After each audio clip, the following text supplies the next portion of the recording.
went up. Just hyper compounding right in the pussy, guys. That's a 30-second nut, bitch. Just hyper compounding right in the pussy, guys. That's the only way to do it. Went in for the kill on it. All that fake internet money going into my bank account. Jackpot, bitch. Welcome, ladies and gentlemen. Hyper compounding right in the pussy, guys. That's the only way to do it. BlackSheep show. Today we have Mr. Function, Mr. Morpheus Matrix, also known as the Black Guy. We got Clover in the house. We've got Rhino, and we've got the one and only Buttfucker 3000. Yours truly, the Black Sheep. AKA Mr. Safe Word. Forex Shark might be doing on the show today too. So Really? Awesome. yeah. Let's see if we Man, can that get beat needs to keep going longer. I love that shit.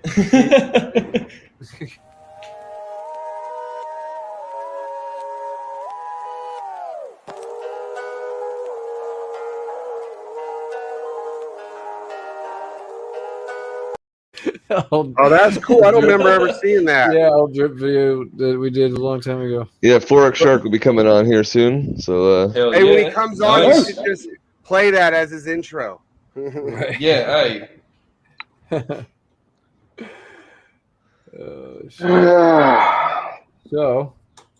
So yeah, Drip is fucking mooning like a mofo. Yeah. yeah, it is.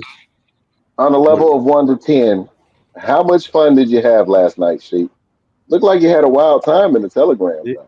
It wasn't last night, it was the night before. Night before. Oh, the night Yeah, before. let's just put it this way. He hasn't been able to sit down till this morning. And he's happy. And he is happy about it. Oh, wow. Yeah, lots of spankings, huh? No, I was Yeah. thinking more along the lines of peggings. Oh, wow. You would. Yeah, you'll turn it gay every time, Shane. It's something as beautiful as some. Something Yeah, from beautiful as Anthony. Sheep getting tied up, blindfolded, and fucked his brains out, and you had to ruin it, right? That BSD Right. form is at Right. It was such a beautiful thing, and then I had to come in here and bring up the truth that she was that what do you think she was getting that point of view from? She was pegging his ass, and he was like, do you like it? Yes, I don't know. Yeah, Disturbing, Shane. good times. Disturbing. Hey, they accidentally live streamed it just to me and only me, dude. How do you think I feel? I'm all, what's this random request from Christopher? Right. And I'm Yeah, like, because that's why it's Well, I did notice that I was still in the voice chat after we were done. My mic was turned down, so nobody could hear it. But Oh, damn. Oh, that is some funny I shit. was like, oh shit. That is some funny shit, man. If you'd been live broadcasting over the Telegram the entire time. Yeah, good times. Hey, you need to tie her up. She should not be tying you up, man. We need to, Morpheus and I need to teach you.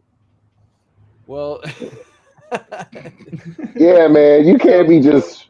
she You know. she put me over the head. She drugged me, and that's what happened. So She like- drugged you. Like she's a drugged you, fucking caveman or something. She's bunked you on the head and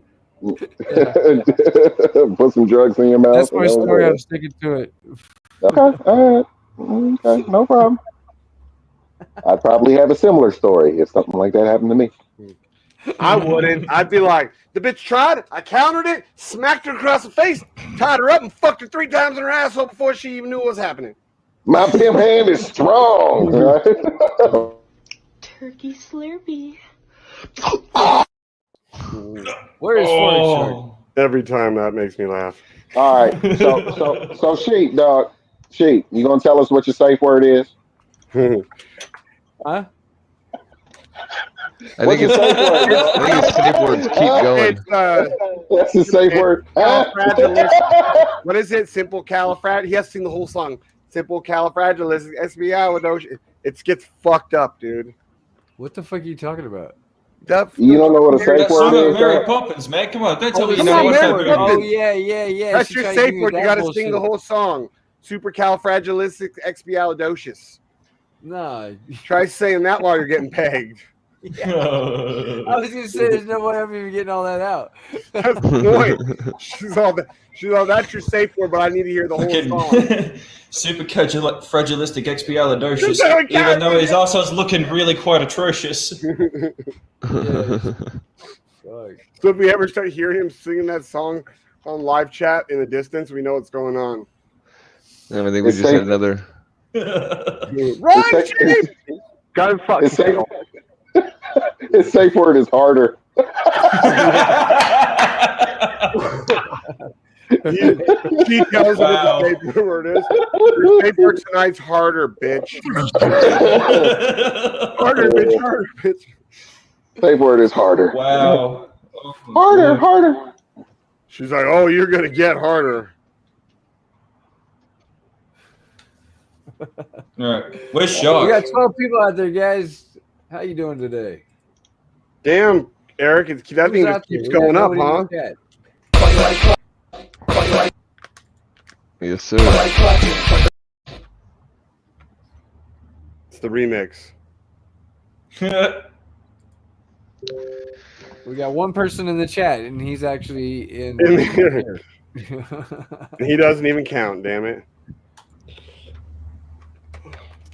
And he only did that so you had. Where are you from? What you wearing? What you drinking?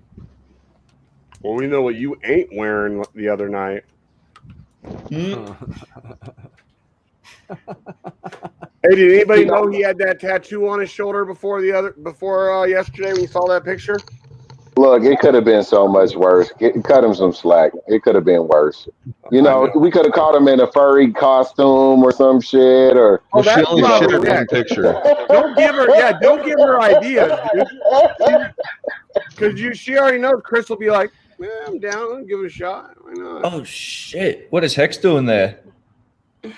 Oh, that didn't sound like a good shit. Oh, it's just doing its thing. Whatever. Just doing its thing, yeah. Oh, Richard Hart bought another bitch purse, probably. Another bitch bag.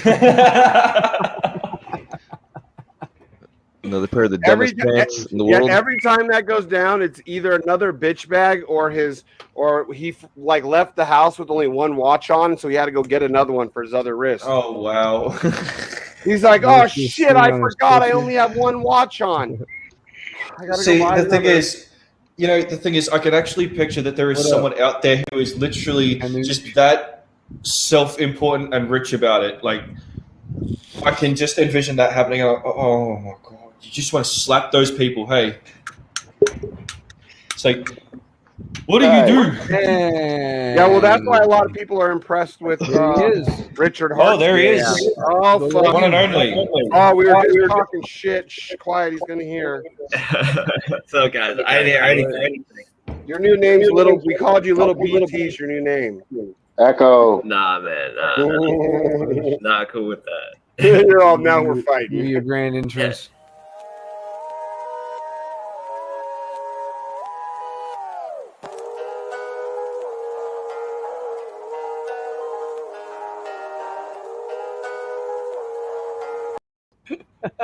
Beautiful. Hey. That's what we did back when you did the launcher drip. Man, it seems like Yeah. a long ago.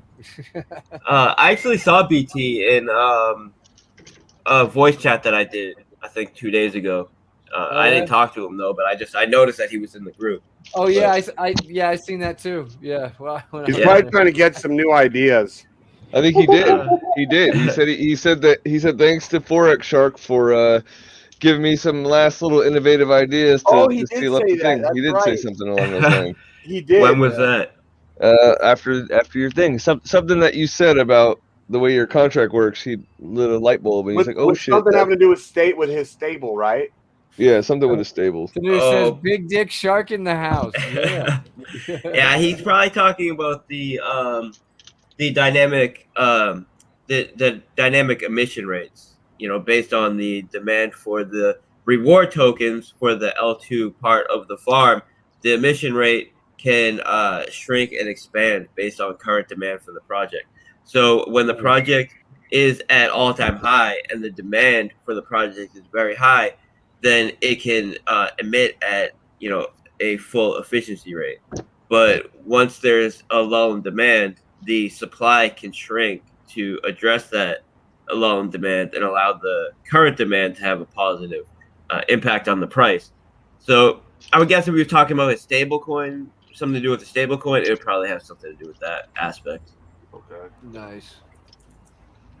Yeah, because I could 18 see people out there, guys. Holy shit. I could see that being something to. Did you let your community know you're coming on today, Forex? I'll let them know tried to, after but the stream. I was gonna say I'll let them know after the stream, but Right on. because actually, you know what? I just need a link. I can actually let them know now, but I would need a link for it. I don't know. Oh, He's okay. like thinking, do I want Yeah, my that'd be community cool. to really know about these guys? No, that's not it at all. That's not it at all. I just don't, It's like that downtown seedy bar you go to hang out at. It's like, do I really want my you don't friends to know want that no I'm one to here? I just don't have a link for it. I actually just 18 posted. PM. I actually just It's put in the the- link in the drip chat and It's the. in the private chat in here. But Okay, cool. it comes from Forex Shark. They'll actually believe it. I mean, they're like, I don't know about this guy. Let me see. Yeah, you see on I'll the private chat repost here it. in StreamYard, Forex Shark. Oh yeah, I got it. Okay, cool. Yeah, there you go. Yeah, otherwise it's just coming from some fag named White Rhino. Big Shark. Love it. All right, Oh, cool. cool. What up, Kelly Snook? What's going on? Some people have already posted about it in the drip chats. Cool. Nice. Hell yeah. Get everybody hearing it at once if they haven't heard it already. How many times have you had to already go over this in the last few days, Forex? You just been nonstop, huh, talking about it? I've done it publicly 3 times, like start to finish, but privately and in meetings, like all day, every day for the past couple weeks. Yeah. All right. So did someone post it? Yeah. All right. So it's in the animal farm group. I do not want to let my folks know about your group. Filterless mofos. I can't argue with that. But don't forget to hit the like button. Yeah, so you must watch us. No, don't hit the like button. Fuck the like button. Yeah. Yeah, come on, man. Don't G-rate it up now. As a matter of fact, we need to go back to what we were talking about before all the new people just joined.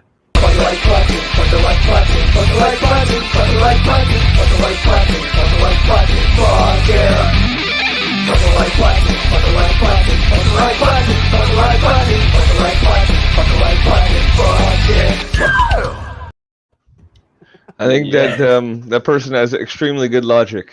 I wouldn't let anybody know about you guys either. Shit. Yeah. 4X is right now probably thinking, ban Shane for even asking. Ban him from all that stuff. They're all adults in there. They can handle it. They can handle some comedy, right? Thank you, buddy. Thank you. Appreciate it. So, so what we got? What we got, man? Well, if you want, elevator pitch. Let's go. I can go over. Yeah, you want me to do that? Okay. Should I screen share? Yeah, you can. Go ahead. All right. It's gonna be a long elevator ride. Just saying.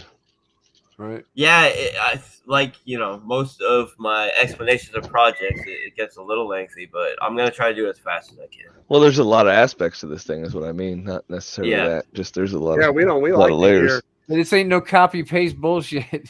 Yeah. Exactly. BT will copy and paste it. Watch out. He Well, owes you one. That's what he thinks, anyways. I don't mind, man. If he wants to use something that I developed, I'm cool with that. It should be flattering, though, Yeah. yeah. I figured he would think the same way about Drip when I did. Yeah, but he doesn't like you to improve on his mistakes. That was the problem. I don't think so. Well, no, not necessarily.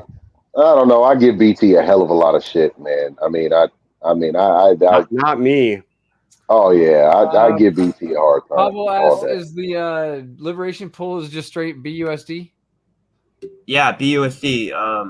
And the reason for that is because we already have a contract for staking Drip BNB, and because we want to incentivize people to add stablecoin liquidity to PancakeSwap, to have a more a price that is less dependent on the swings of the overall market. Great example for why we'd want to do that people, if you've been holding drip for a while, you would have noticed that when we had our first major correction, it was when we had both our major corrections. When we listed after the pre-sale, we did 5 or however many X, 5, 10X, and then the whole market crashed like 60% or whatever it was. And some people panic sold drip, but for the most part we held at our BNB ratio, and we held there for a long time. And then we had another massive pump, and then the price of the whole market crashed again. And if you looked at the performance of drip and of the platform, we were outperforming BNB even during the crash. But because people saw the USD price of drip going down and don't really know how liquidity pools work, they started panic selling. And we have a smaller liquidity pool than BNB, obviously. Right. So, if people are going to panic sell out of BNB, it's going to have more of an effect than if they panic sold. If people panic sell out of drip, it's going to have more of an effect than if they panic sold out of BNB. So then that caused an actual correction against BNB. But now you see the market has somewhat stabilized again, is doing well. And we have this next shooter drop for drip, and prices go right back up. But I believe that if we hadn't ever had the majority of our liquidity paired with BNB, the market would have likely crashed. And if we were in stable coin liquidity, I strongly feel that we would have remained stable or continued to go up against the market crashing. It was only that huge, like 60% crash in the market that made people panic sell. And I'm sure a lot of people probably panic sold into stables. But if you panic sold into BNB, you actually would have taken a larger hit than if you just had stayed in drip. I feel bad for the ones that panic sold like down there at the bottom. Low. Yeah. Well, people did. I mean, you can see it's 24.78 right now. I'm just like jackpot, bitch. Well, you can look at the chart and you can see that, of course, people panic so low. And I was cognizant about promotion and the way we were handling it, and I knew we had something major coming up to promote, and I wanted to develop it. I wanted to finish developing it, just get it out of the way before I have anything big to expose. I wanted the next thing to really be something that was finished and ready to go, not an announcement of an announcement or something like that. So I said, all right, I'm going to take a weekend or a week, do whatever to figure out what is the best farm right now, what are their aspects, and I'm going to just do some sort of simple fork. And then once I started working on it, I couldn't just do a simple fork. I ended up thinking of all these different ways that I could improve upon current yield farms, and I ended up developing like 3 different mechanisms that I don't think any other farms are doing on chain right now. I think all of them are going to have a major effect on the price performance and sustainability of the farm. And it ended up going from a weekend or a week to like a month and a half, 2 months of straight development. But I'm glad, because I think what we have now is something that, like, it's not just a fork of some random farm. I feel it's like a major step towards the right direction for yield farming as a whole. I think it has the ability to be very successful. On its own. Yeah, I had to cut out before right when you were starting to explain the differences between this farm, or what you're innovating, with this farm, and what's generally going on in the space. Right? Yeah. Can I ask one question to back to that last thing about the liberation pool? I thought that you had said that there is going to be a function on there where you could go from drip, put drip in the liberation tool, and no fees make your liquidity pool token, but maybe that's not correct. No, so there was probably some confusion. There was probably some confusion. Somebody noticed, because you need to use because when you send BUSD to the liberation contract, it's then buying drip for you off the drip DEX, and taking the other half of the BUSD you said, pairing it on PancakeSwap, and then it gets the LP token, sends it to you. So it's the one that's buying the drip and sending it to PancakeSwap. So it's whitelisted to do that. If you were able to send BNB to the contract, like BNB and BUSD. I'm sorry, I mean just drip. I thought you were able to say drip to it.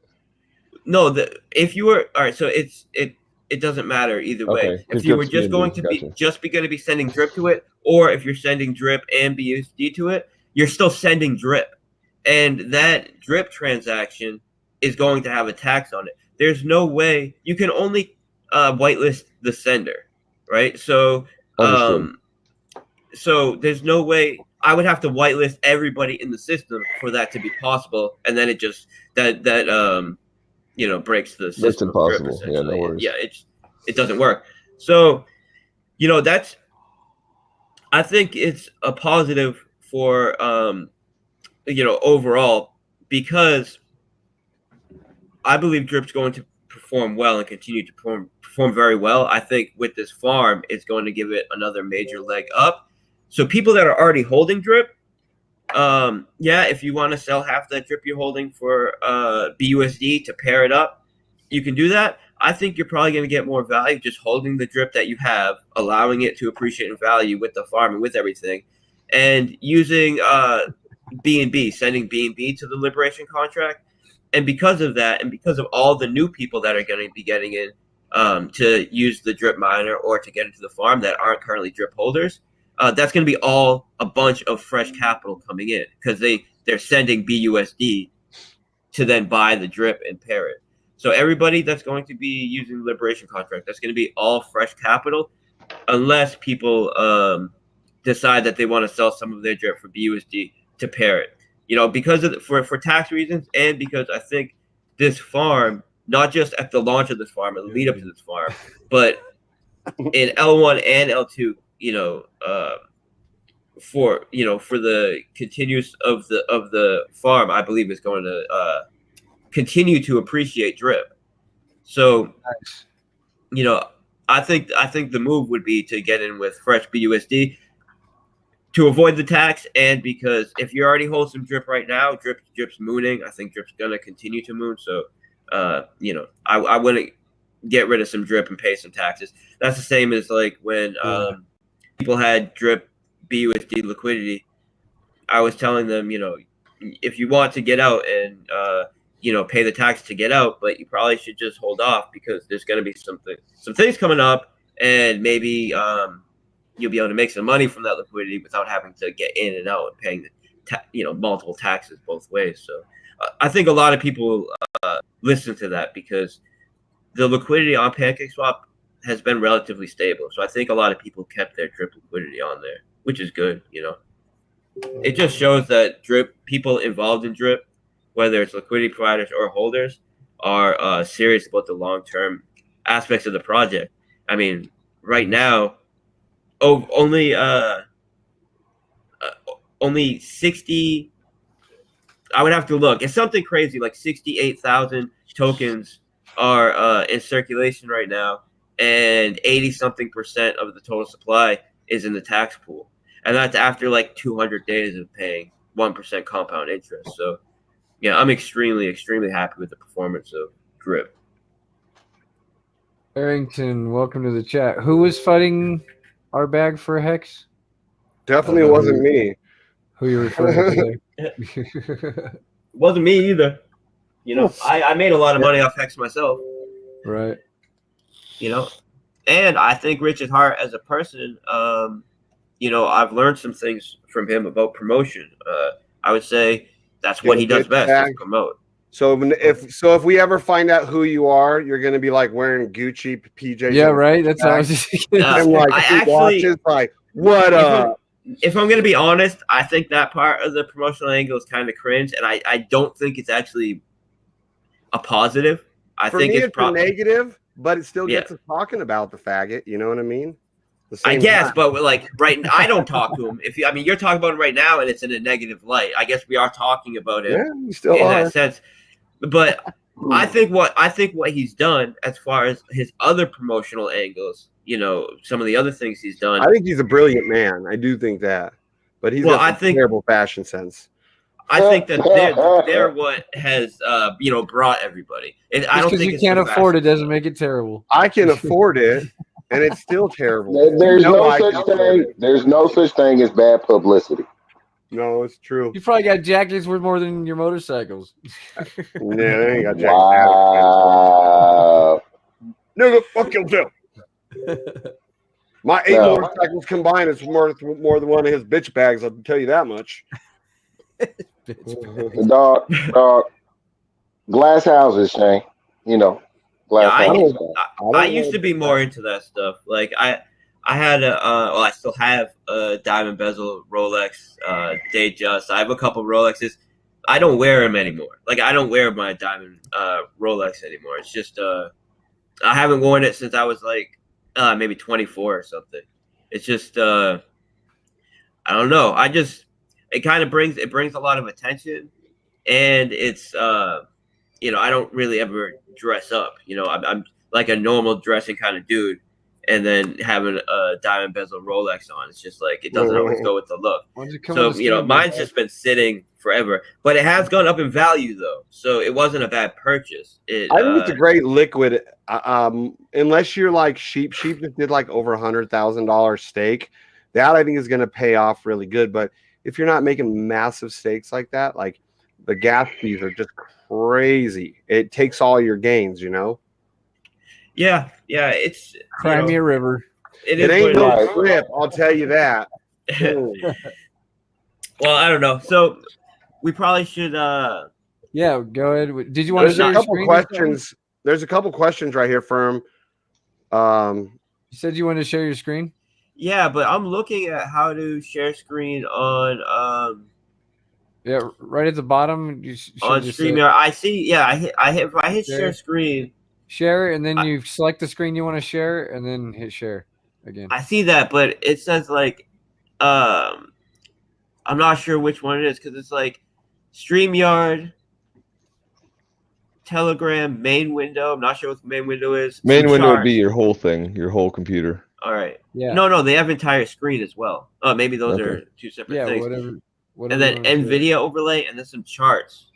Like I don't see the I don't see the incognito browser that I have. I don't know if that's because it probably won't come up. I don't know if it's the. I don't know. I've never tried to do that. All right. Let me see. Foley Baker in the house. What up?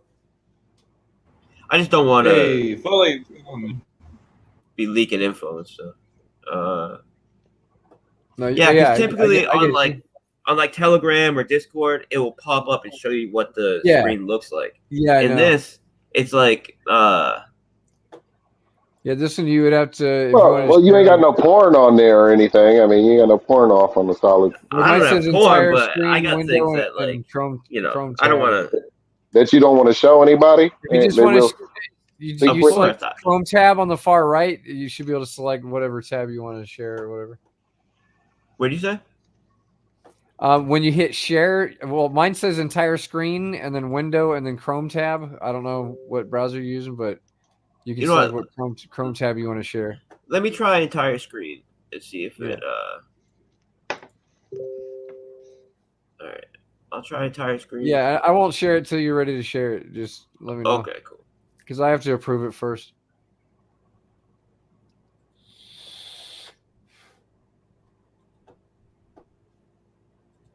Oh yeah, we got some questions in there. There's a few of them. Okay, cool. Yeah, Mr. Mad Dog has one. Right before Mad Dog, I don't think hers was answered either. Nope. I think Barrington was the last one that we. Yeah, I still want to know who's flooding our bag. All right, so I think I'm good to go. I'll just tell you when I'm ready to stop sharing it. Okay, cool. So you can see my screen now, the white. When you hit share, you got to hit share again after you select the screen. Oh, okay. And then I have to approve it. Well, I did it. Oh, okay. I got to do allow then. I did entire screen, so. Do Okay. allow.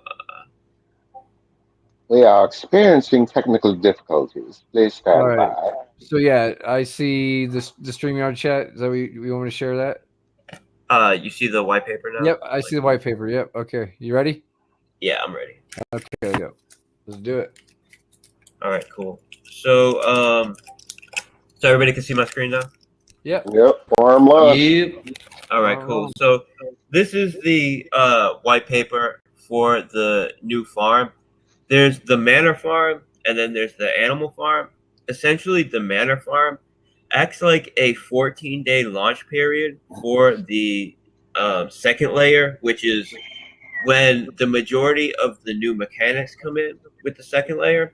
But there still are some important aspects of mechanics to layer one, which are important to talk about and set us apart from other farms that should make us be, or at least they're designed to make us be more sustainable and see greater price appreciation. So we can go right to the pre-sale. With the pre-sale, we're raising 1.5 million. 500 BUSD, 500,000 BUSD of that is being used for rewards. So when you stake into the Rev single asset contract or single asset pool, you earn BUSD rewards. These BUSD rewards come from the pre-sale raise. 10% goes towards development. That is what I paid my partners that I worked with, and pay to get the website up and all that, and some art done and all of that. 20% for marketing. This is funds that we're raising in pre-sale that are going to be used for specifically marketing the launch and pre-sale phase. We have several capital streams that the farm has that the farm utilizes that we can use for marketing and for supporting the project into the future. And because of that, we can use essentially all of the funds that we raise for marketing in the pre-sale specifically for the pre-sale and launch phase. So before the public pre-sale goes live, you're going to see that we have a rug doc review, for example, a Paladin audit, a banner on one of the major platforms that everybody in the space uses. So most of this 20% that we're raising, you'll see it being put right to work even before the project is live.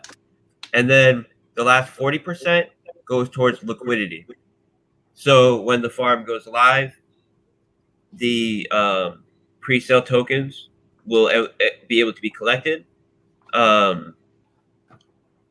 right before people who are in the pre-sale can collect their tokens.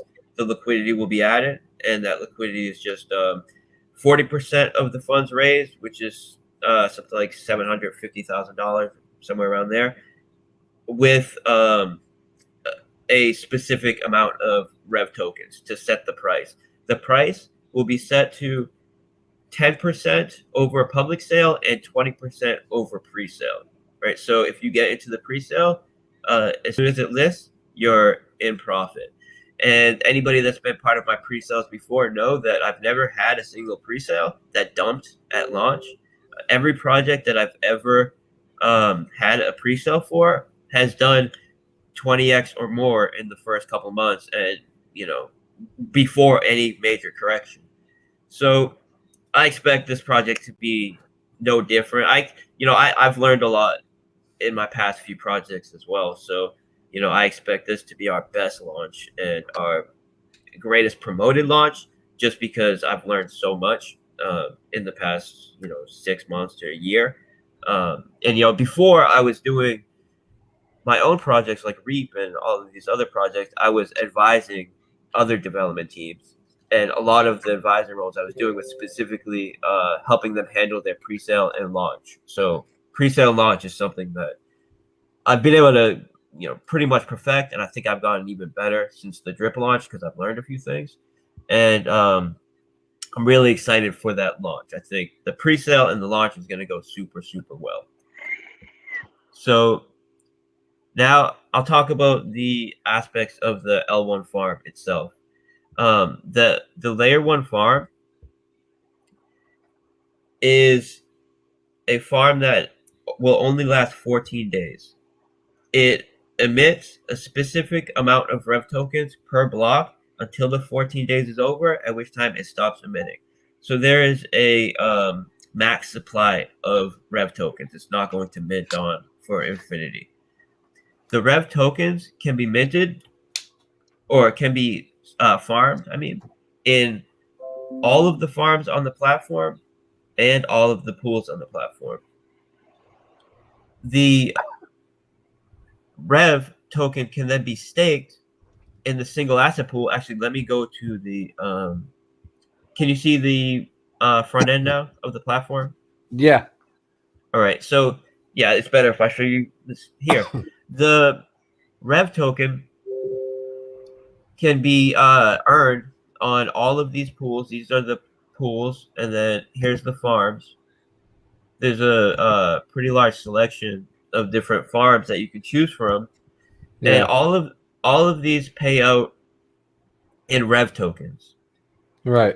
There's different multipliers. The Rev WBB, Rev BUSD, and Drip USD have the highest multipliers. I believe Rev BUSD is a 25x.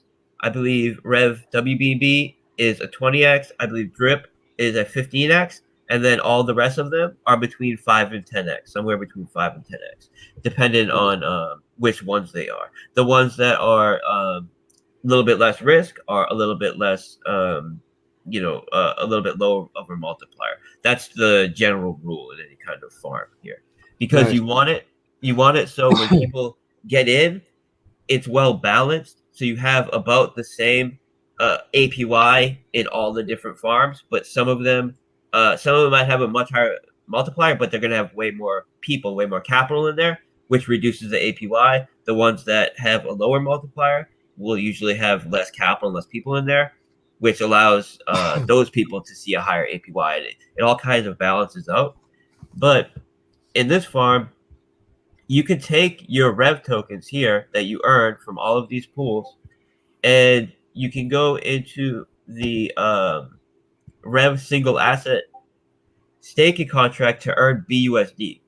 So like I said, there's 500,000 BUSD that's raised in pre-sale, and that's going to be distributed in the 14 days up until the launch of L2.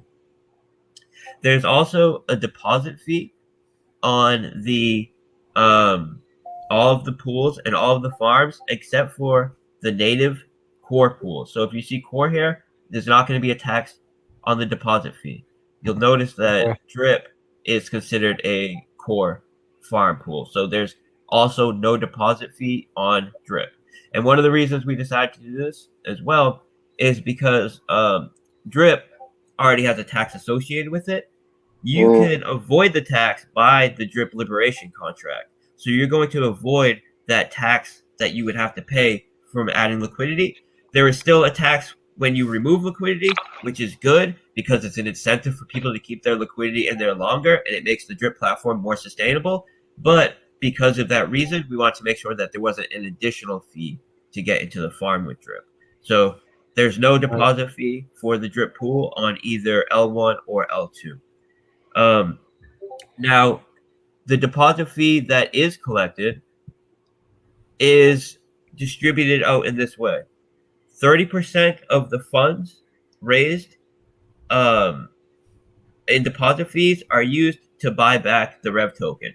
So it buys the Rev token and sends it to a vault, essentially. And I'll explain why it sends it to a vault and doesn't burn that in coming up here. It sends 30% to be used for marketing, 30% for development costs, and 10% to pay for some additional transactions that we have going on in the back end to earn yield. So it's essentially just paying for gas. So these allocations is out of 4%. So the farms have a 4% deposit fee. So it's 30% of the 4% deposit fee, 30%. Okay. And if you look at basically every other farm out there, the deposit fee is how they monetize the farm. So almost all of them, that deposit fee is just collected as a development cost. This is going right in their pocket, right? Going in their pocket. Nice.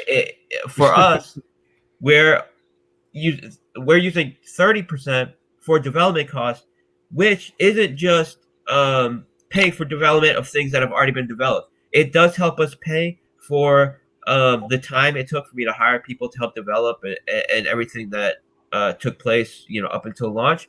But also, it helps for when we hit eventually L3 down the road, which I'll talk about, and that will take additional development. So it gives us a little bit of money to work with to get things done here and there that we're going to need done on the platform. Good. Now, and the 30% marketing, I refer to that we have multiple streams that can pay for marketing after launch. So the funds that are raised in pre-sale that are going to marketing, those can be specifically directed towards the promotion of the public pre-sale and marketing of launch and the launch period. Because we have additional funds coming in for marketing, we don't have to worry about saving all of that capital raised in pre-sale. We can actually spend it knowing that we have more capital streams coming in that we can use to pay for marketing in the future. Because marketing is so important. Like, I always knew marketing is important. I know now more than ever that marketing, and I don't just mean marketing buying banner ads, whatever. There's many different ways you can promote or market, but it's just, I believe it's basically the most important thing. As long as your contracts are structurally sound, meaning there's no bugs or exploits, right after that, I would say it's marketing and promoting. And then, depending on the fundamentals of your project, can tell you how big you can actually grow from that point, I would say. If you have really strong fundamentals and really great utility that people are actually using, then you can actually grow from that point. And the marketing actually, has more of a compound effect than just marketing something that doesn't have utility and, some sort of use case, and good fundamentals. But this project, I believe, does. So, we'll have plenty of funds for marketing, which is important. Good. Now, all of the funds that are staked, that can be staked in PancakeSwap, will be staked. So, what I mean by that, I just said that in kind of a confusing way. Sorry. When you stake on our farm in L1 or L2, it takes the funds, either the liquidity pool token or the tokens that you just staked in our farm, and it uses a contract which then rehypothecates that capital into the PancakeSwap liquidity pool farms, which are generally low yield but also very low risk. You might make 20%, 30% APY off them, but they're very low risk. So what it does is it takes the capital that is being staked on our farm, either in the form of LPs or just single assets, and it stakes them on the PancakeSwap farm. So it can earn some yield. That yield that it earns on the back end will also be used split the same way as the deposit fee, 30, 30, 30, 10.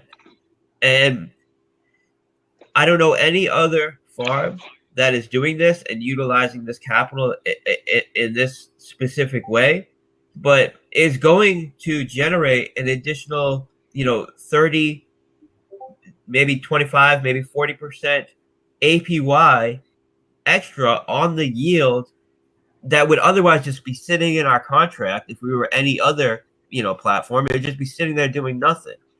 We're able to rehypothecate that into a very low risk contract to make an additional 20, 30, 40% APY off of it, depending on which token or LP is actually being staked there.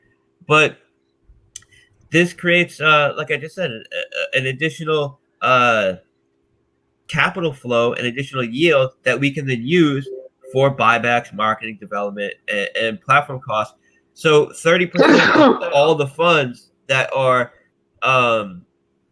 collected from this yield that's being generated in the back end goes directly to buying the Rev tokens and sending those Rev tokens out of circulation, right? it goes to marketing and other platform costs. So this is something that no other farm is doing, and it's going to be a major lever when it comes to actually being sustainable and seeing the best possible price appreciation. With L1, it's not about being sustainable because L1's only 14 days long. I expect L1 to just be people farming and buying it and accumulating as many Rev tokens as they can.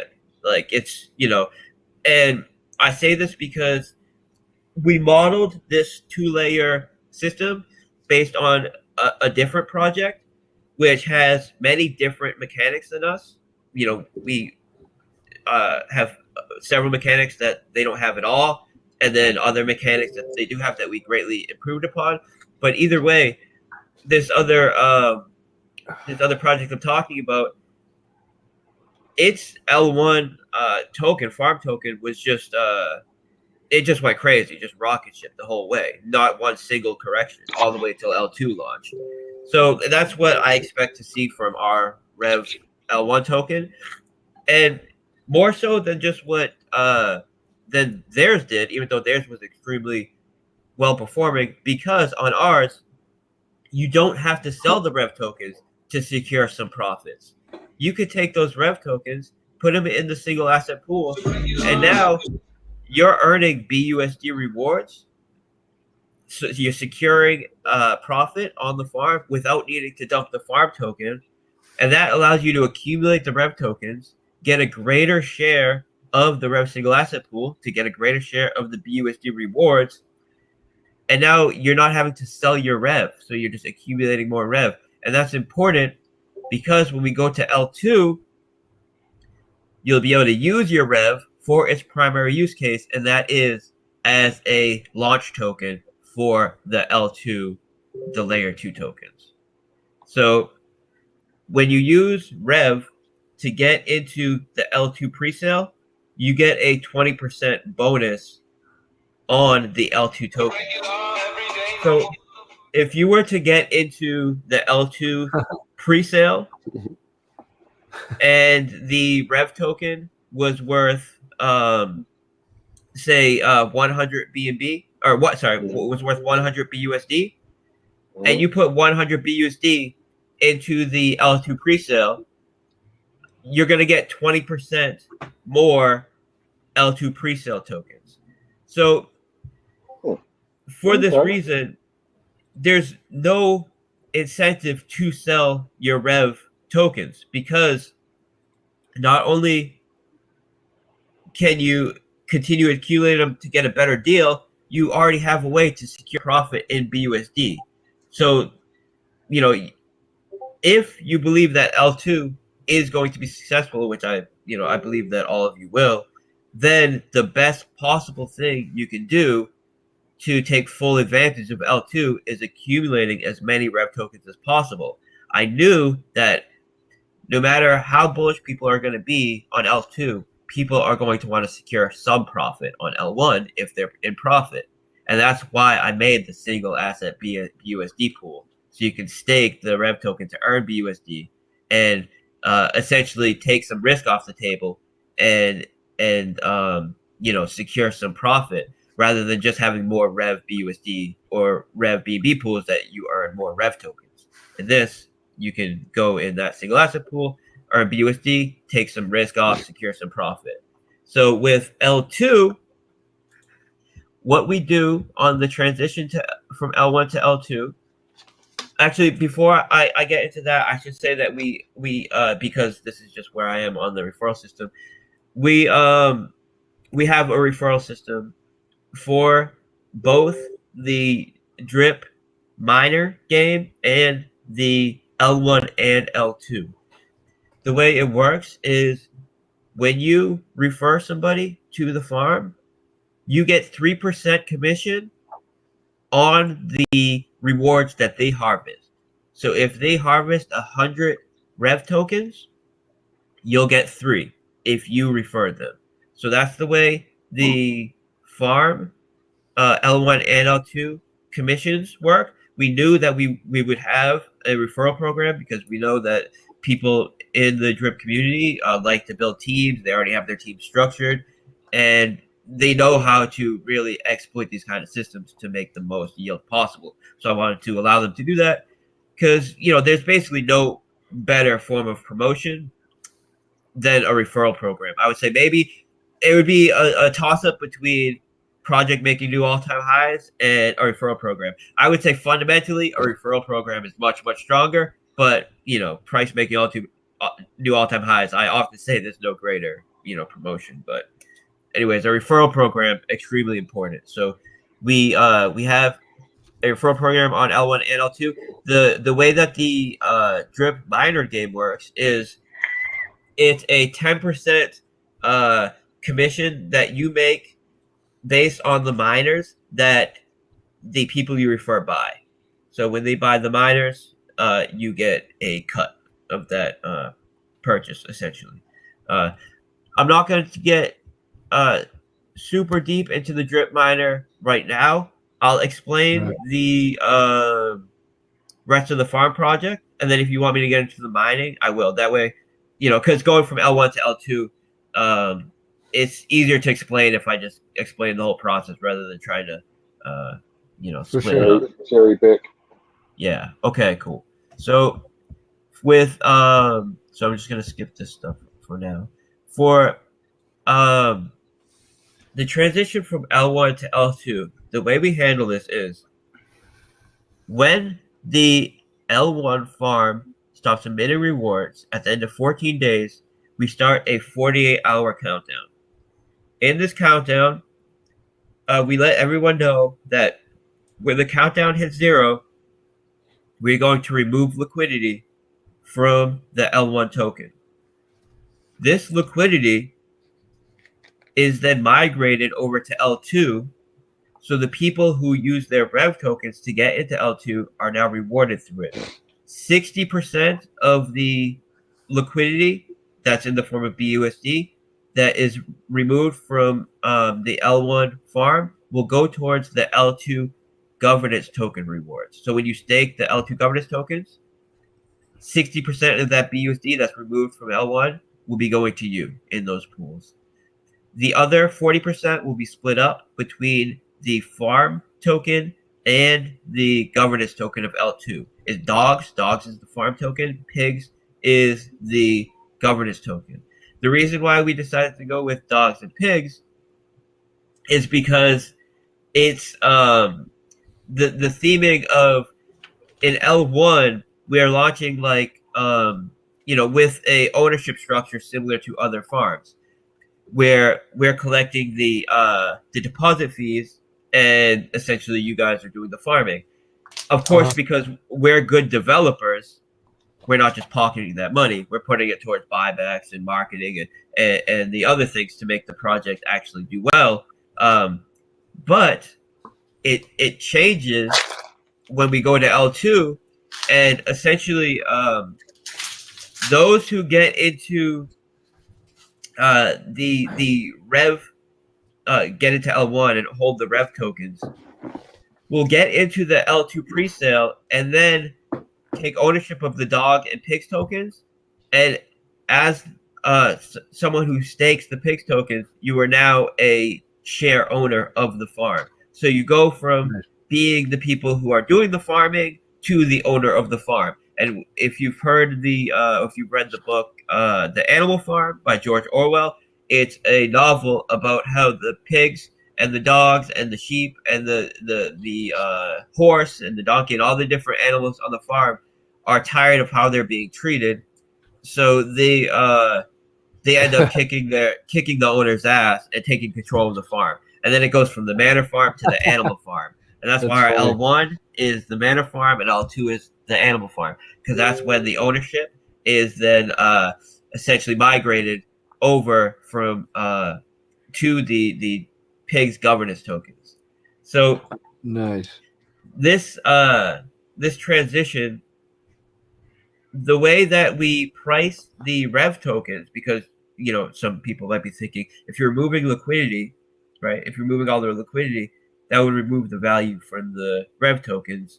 How are you going to get into the pre-sale or whatever with them? the way that we're doing it is, say the Rev token is worth $100 right when the countdown hits 0. The liquidity is removed.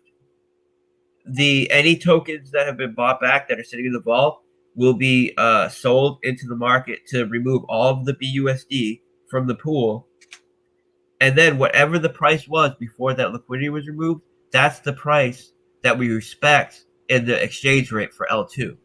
So if the price of the Rev token was worth $100 right before liquidity was removed, when liquidity was removed, it was worth $100, you will get $100 per Rev token in the L2 presale. Nice. And for buying in with the Rev token, you get an additional 20% bonus over if you got in with. You heard it here first, people. It's going to be $100. He said it. You got any ponies on that farm? Any ponies at all? You gonna let me do it? You gonna let me do it? Woo!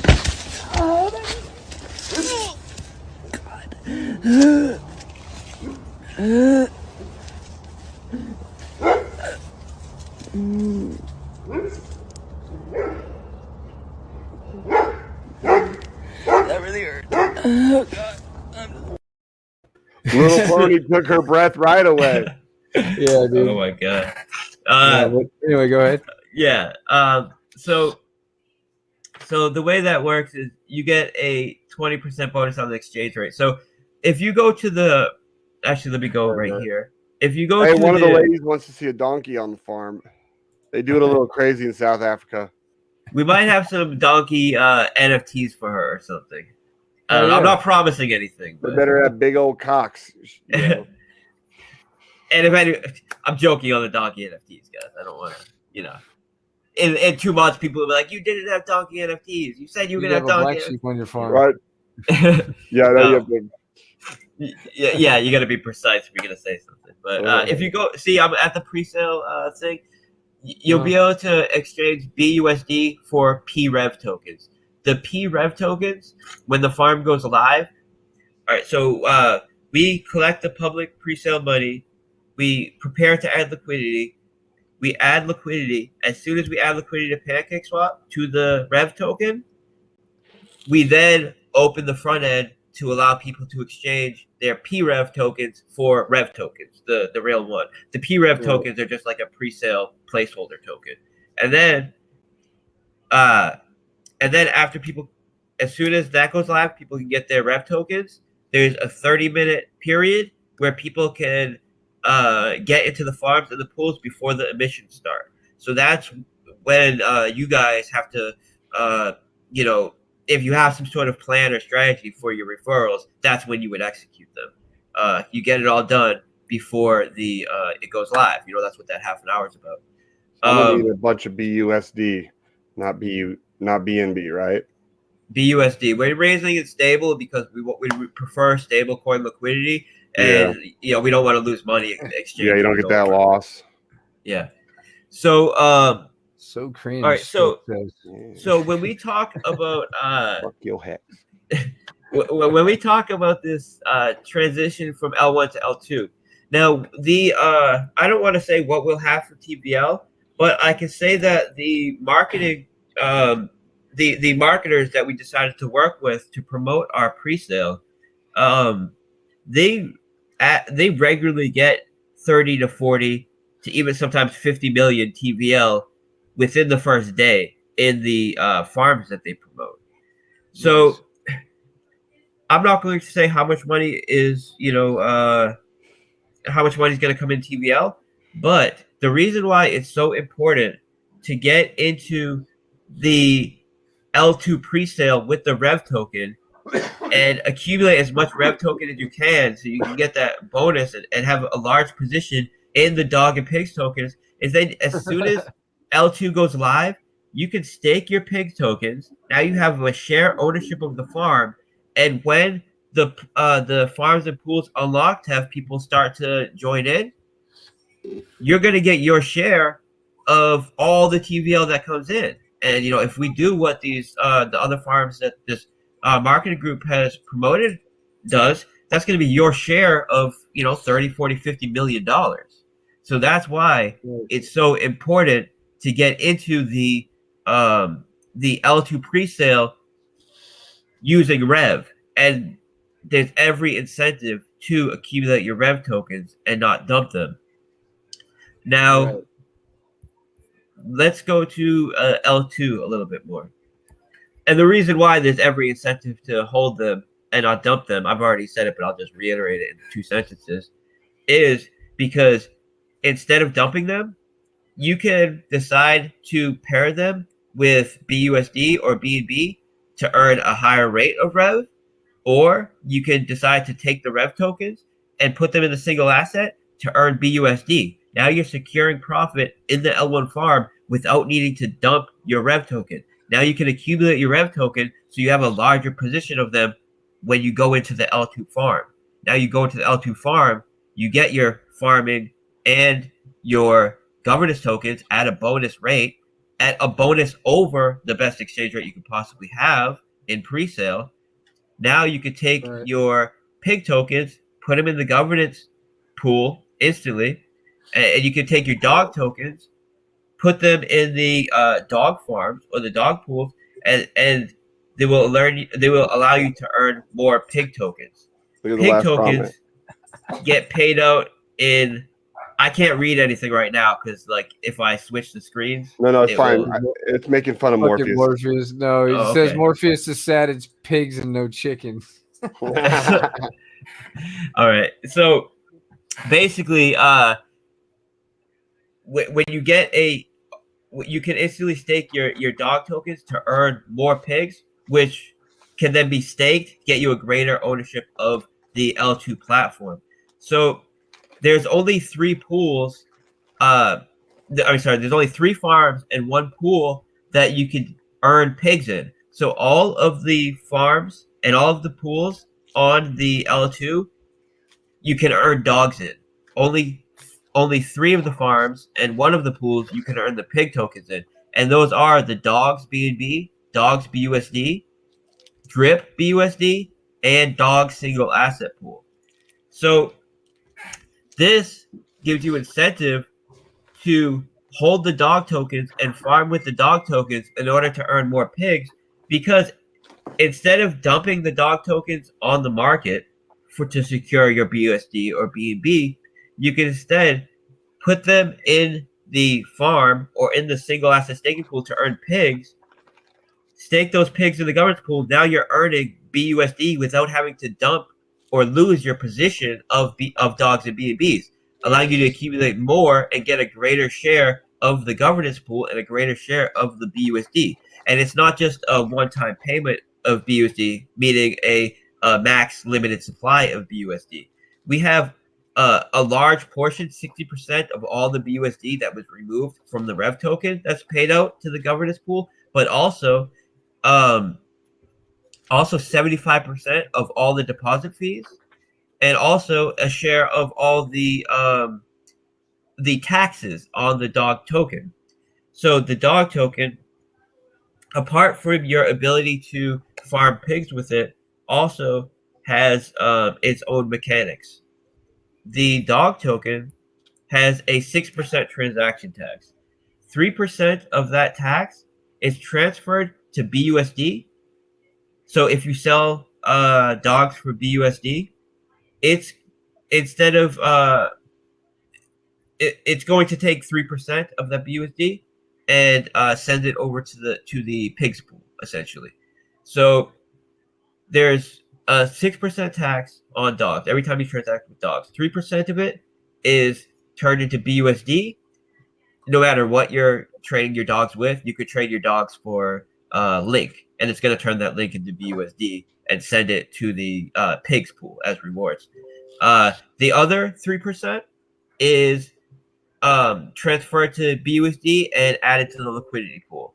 So you're having a larger and a deeper liquidity pool every time a transaction is made, and that allows for a further decentralized and more sustainable liquidity pool. It has more BUSD on the bid side, so it can take more sell pressure without having a depreciation in price, and it's also stable point BUSD, so it lets the project essentially stand on its own merits and not be shaken out by the moves of the rest of the market.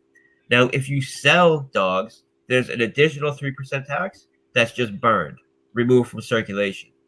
And the reason why this is important is because we have something on L2 called the decentralized dynamic supply control algorithm. And what this does, I was explaining it a little earlier, is it looks at the current demand for the token, and based on the current demand of the token, it can either shrink or expand the supply through control of the emission rates. And of course, this is hard capped and has a low cap as well. It won't if the price goes or the demand goes crazy high, the emission rate isn't going to also go crazy high. The emission rate had essentially, if the demand is at all-time high, the emission rate will be set to 100%, which is 100% of the possible emission rate it can do, which is just a specific amount of tokens per block. And that is 25% over the current emission rate of the thorium farm. The reason why we decided to go with the thorium farm is because currently thorium has been shown to be sustainable and have price appreciation. They've been a farming platform that's been around for a while. It's one of the oldest on BSC. It's been very successful in price appreciation, but it also has a ton of downsides. So what I did was I looked at what was it about the thorium farm that allowed it to be sustainable and see price appreciation, even though it has all of these other downsides. And it was the emission rate. I believe they picked the perfect emission rate for a sustainable farm. So what I did was, and by emission rate, I mean how many tokens per block are emitted in rewards. So what I did was I took what thorium's emission rate is, and I said, all right, if we're at 100% emission rate, it's going to be 25% more than thorium. That means if our demand is at an all-time high, we'll have an emission rate equivalent to about 25% over thorium, which has proven to be a sustainable level that makes people want to be in the farm and rewards them enough to make them interested in farming, but also is not inflating at such a rate where you see price depreciation. Now, if you look at the chart that I have here where it says emission rate versus price, this is two charts, emission rate on top, price at the bottom. It gives you an idea of how this dynamic emission rate algorithm works. If the price is at all-time high, so you see here, if you look at period 1, 2, 3, the price is making all-time highs. The emission rate stays at all-time highs, which is 25% over the thorium emission rate, thorium's current emission rate. If you look at the documentation, you can see what this emission rate is. Off the top of my head, I can't remember. It's in the contracts and everything. Actually, as a matter of fact, when I get off of this, I'm going to add it to the white paper because I have a spot for it in the white paper. But either way, the exact amount of tokens per block is kind of irrelevant because it's without knowing everything in relation to that, it's kind of useless information. But knowing that it's 25% over what thorium's is, and thorium seems to be an extremely stable emission rate, that tells you a lot more than just me telling a specific amount of tokens per block without the other information. So you can see here for the first 3 periods, the price is at 100% emission rate, and then the price does a 25% correction from $50 to whatever it is, $30 or whatever, and sorry, $50 to $25 or whatever. And when price does a 25% or more correction, the emission rate will also correct 25%. This reduces the supply, allowing the current demand for the product to have a positive price impact. when the this change is made and the emission rate comes in and the positive price impact is allowed to happen, the price goes back up, makes new all-time highs. The emission rate is then cranked back up 25% to be at 100% emission rate, and now it's emitting at its 100% efficiency, the most that it can possibly emit, which is 25% over thorium. When the price dropped to be at 75% emission rate, that was the same emission rate as thorium. So we want to use that as kind of like our peg. Now, if the price breaks all-time high again, like I said, you see like from the 6th and 7th period here, if you're looking at this little chart on the white paper, you see that price breaks all-time high again and emission rate goes back up to 100. You see the emission rate doesn't go higher than what it was the last time it was making all-time highs. The price is higher. It's not making it a higher emission rate. It caps out at 100% when it's at all-time highs. Now, price does a somewhat of a major correction. All right, we see like a 50% or more correction. We'll have a 50% correction in emission rates. Now, this is only 25% under thorium. These swings are not massive, and we would need to make sure they're massive because we just want them to be nudges in the right direction to get us to just get the ball rolling again, or to just know, all right, we're at max demand. We can afford to really get these emission rates going, attract more people with these high rewards, and let the system itself be a promotion. When we have a correction like this, it's like a 50% or more correction, the emission rate will reduce by 50%, 25% under thorium. And this is still a very solid APY, especially if now the emission rate is reduced. Now the price is allowed to go back up. And for me, I think having the right APY is perfect, but what's more important than having a high APY is price appreciation, because price appreciation is what the crowd will see more than anything, more than APY. So I wanted to give an opportunity for the emissions rate and the APYs to slightly adjust and allow for the price to see that appreciation. And I think that's the way to go for promotional reasons. And I think due to this and the fact that if price was to make all-time lows, we see here, if you look at like period 15 and 17, you see price made all-time lows, the emission rate dropped to 25%. This is essentially half of thorium's emission rate.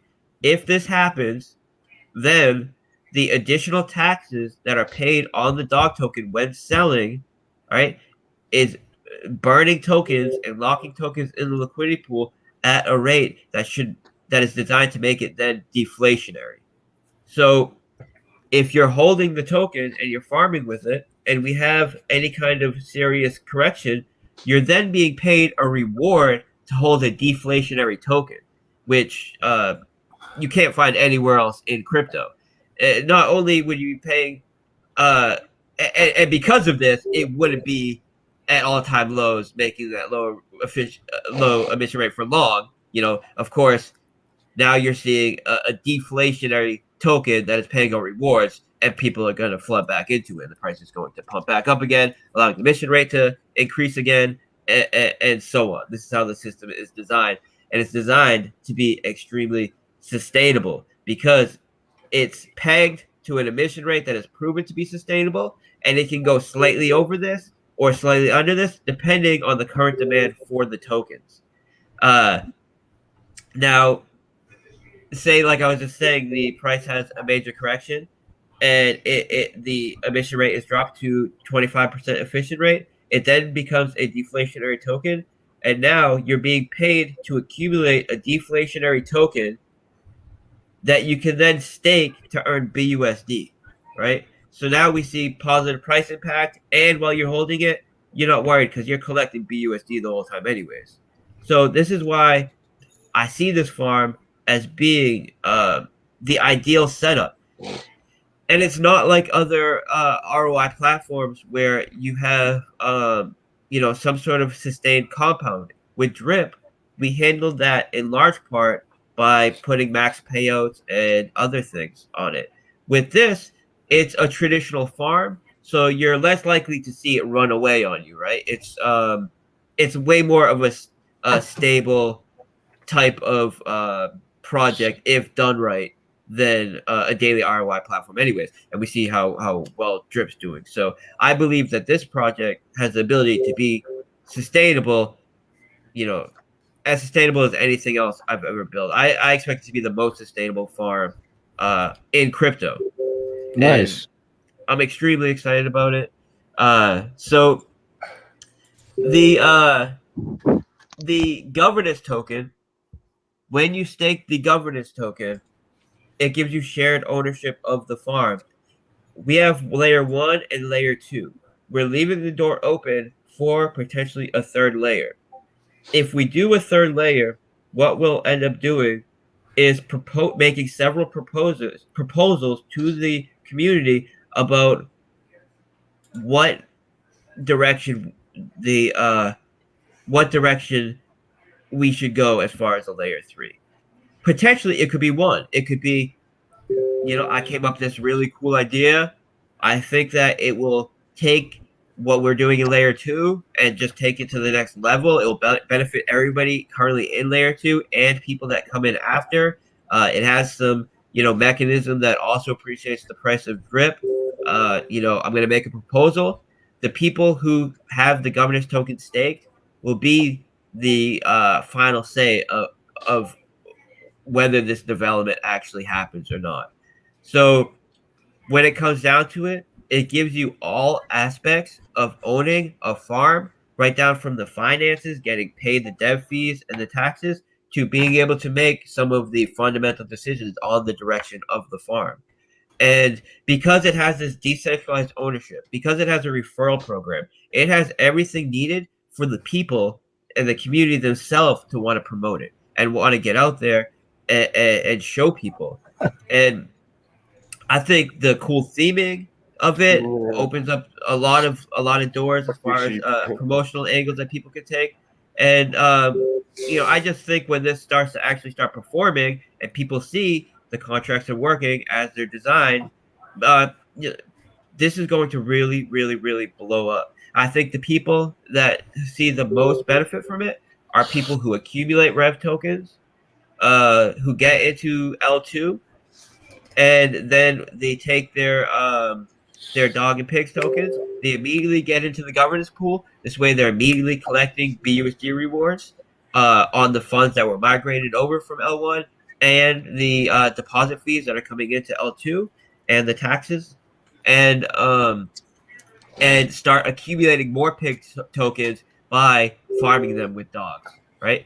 And I would say if you want to take a higher risk play, what you do let's just say in Rev, but it's similar in L1 or L2. What you do is you get into the Rev pre-sale, you get as many Rev tokens as you want, you pair them with BUSD or BNB, you get because that's going to give you the highest multiplier possible. Then you take all the Rev tokens you're earning, and you just pair them with more BNB or more BUSD to largen your portion of that farm to earn more Rev tokens, and just accumulate as many Rev tokens as you possibly can, and then use them to get into L2. I would say the lower risk play would be to get into the L1 presale or buy it listing. Of course, either of these options, you buy it listing if you want. You then stake the Rev tokens. Say you get Rev tokens in presale.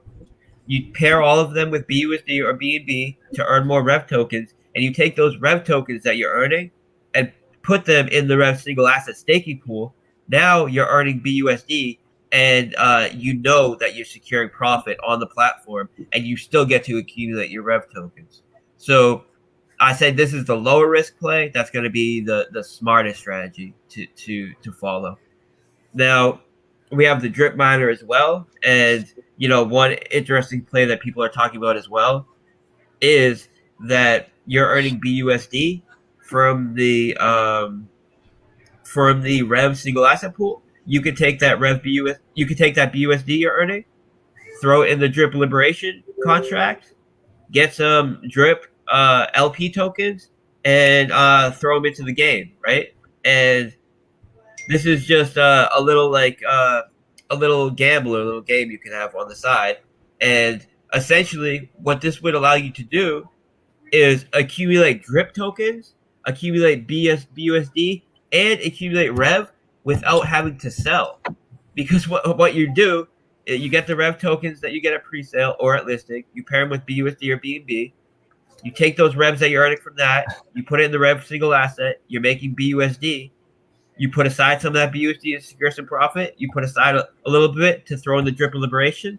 Now that's buying you some drip liquidity, and now you're accumulating drip, and you're accumulating Rev, and securing some profit in BUSD. And I can't see a better strategy than that, and a more profitable strategy than that. And that strategy doesn't require selling any Rev tokens at all. So this is why I'm saying. And then, of course, when we go from L1 to L2, you'll be able to use those Rev tokens to get a 20% bonus on the L2 tokens, which will give you immediate ownership of the farm through the pig staking and a strong position to start farming more pigs with the dog tokens, allowing you to accumulate pig tokens and accumulate dog tokens to get a greater ownership of the farm as the farm grows. And I think for those reasons, the dynamic emission rates, the yield rehypothecation or the collateral rehypothecation we're doing to earn additional yield that will be used for income streams for not only buybacks of the farm tokens, both on L1 and L2, but to fund marketing along the way. And I've had a bunch of people telling me like, hey, you should start a pool for drip for some like a marketing pool, all this. And I was telling them, I still have some funds left over from the pre-sale raise of drip, and those will continue to be used for marketing. But I don't want to take money from the community for anything. If people are going to contribute, it's going to be by getting involved as an investment in one of the projects, and the projects themselves will have some sort of mechanism that allows us to make yield for sustainable marketing. And that's what this project brings for us, right? I love it. So, bathroom break.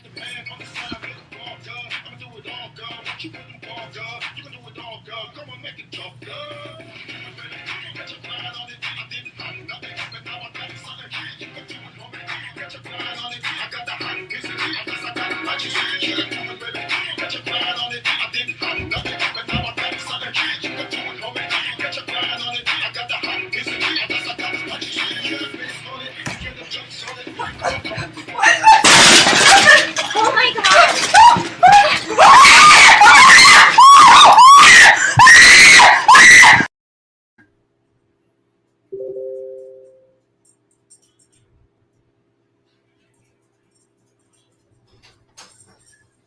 I got one of the kids in here, and they just saw that and were laughing their ass off. All right, go ahead. Oh, I thought we were muted when someone was playing. I would have been talking. So, because I can't see the screen because I got this up, so I didn't know. Yeah, no, it's all good. I was just playing intermission type video.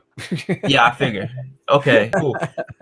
So I guess before I was gonna answer questions, but one quick thing we could talk about is the pre-sale. So if you go to the Manor Farm, you click Docs, there'll be a drop down to the whitelist, and that will take you to this page that we're currently looking at, and all the links are in there. For the pre-sale, we're having a private and a public pre-sale. The private pre-sale is for people who join the DAO. They can get in through holding the REAP token and following the links here. For the public pre-sale, we're going to have that on the website, but there is going to be a whitelisting period, and I'm going to work with BlackSheep to ensure that everybody in his group gets whitelisted. Everybody that wants to get whitelisted gets whitelisted. So all of you, just like with Drip, I couldn't guarantee that any of you actually got an allocation because there's only so much allocation. What I can guarantee is that you guys will get whitelisted. Nice. Cool. And then I have other things in the works as well. That NFT game that I've been working on for a while that I kind of put on the shelf just so I could build this out. I'm going to have a larger raise for that. And when I do that, I'm going to have a raise kind of more similar to Drip in various groups, but you'll see anyways. But I'm just saying I'm going to have more exclusive deals in the DAO and for specifically for you guys, because you guys have been so supportive the whole way of Drip. And I know, of course, like all projects, you have ups and downs. We have market cycles, and some people want to FUD, some people want to complain. Oh yeah, we had I think overall, I don't. Did anybody ever really complain overall in our? I mean, when we saw the price going down, we didn't like it, but all of us, pretty much, unless you were an idiot, we already all ROI'd. So yeah. So and I had a feeling it was going to eventually bottom because of the mechanics. I mean, it has no negative. I don't think there's been one. Yeah. Not one complaint. I don't think. Yeah. No, I haven't seen many. Designed beautifully, you know. Yeah, I haven't seen many complaints at all. But I'm just saying, generally in markets, you know, it ain't no flow, but I mean, people are emotional. You're definitely adding on to, you know, you're doing work in the background to add on to it, make it better, dude. So you know, a lot of developers will just set it and forget it, and then you know, once it goes to shit, they're like, oh, on to the next thing. Yeah, I just can't do that. You know, when I started building this farm, what I was going to do, because I wanted to get going with the game, I didn't want to spend a lot of time in a farm, and I didn't really have that much interest in building a farm. But then, so what I decided, what I was initially going to do is spend, you know, a weekend or maybe a week taking whatever the most popular farm is at the time, just doing a fork of it, maybe changing something about it to make it a little interesting, and then having one of my admins or one of my good friends that I know I could trust essentially launch it and manage it. And then that way I would only have to spend like a weekend or a week on it, and I still knew it was developed well and it's in good hands. And then I'd be able to announce a Drip partnership with it, because I was just getting tired of all these projects, you know, sitting down with weeks of negotiations with them, and then it goes time to announce a partnership and they just do something completely idiotic and I have to call it off. So I just realized, like, we have to take this into our own hands a bit and get us a farm that is really going to be good, at least good enough that we know we can trust it and it will work. And so I started working on it, and then like this happens to me all the time. If you want something done right, you got to do it yourself, right? Yeah, and then once I started working on it, then I want to work on something that I'm proud of, and I can't just fork some random farm, you know. So I ended up, you know, building up something like this. Yeah. Which now that it's done, I'm super, super happy that it's finished, and I'm super, super excited about it, and I'm very positive about it. I think it's going to do very well. Shaxter says this channel is retarded. Well, go fuck yourself, buddy. Right. Go ahead.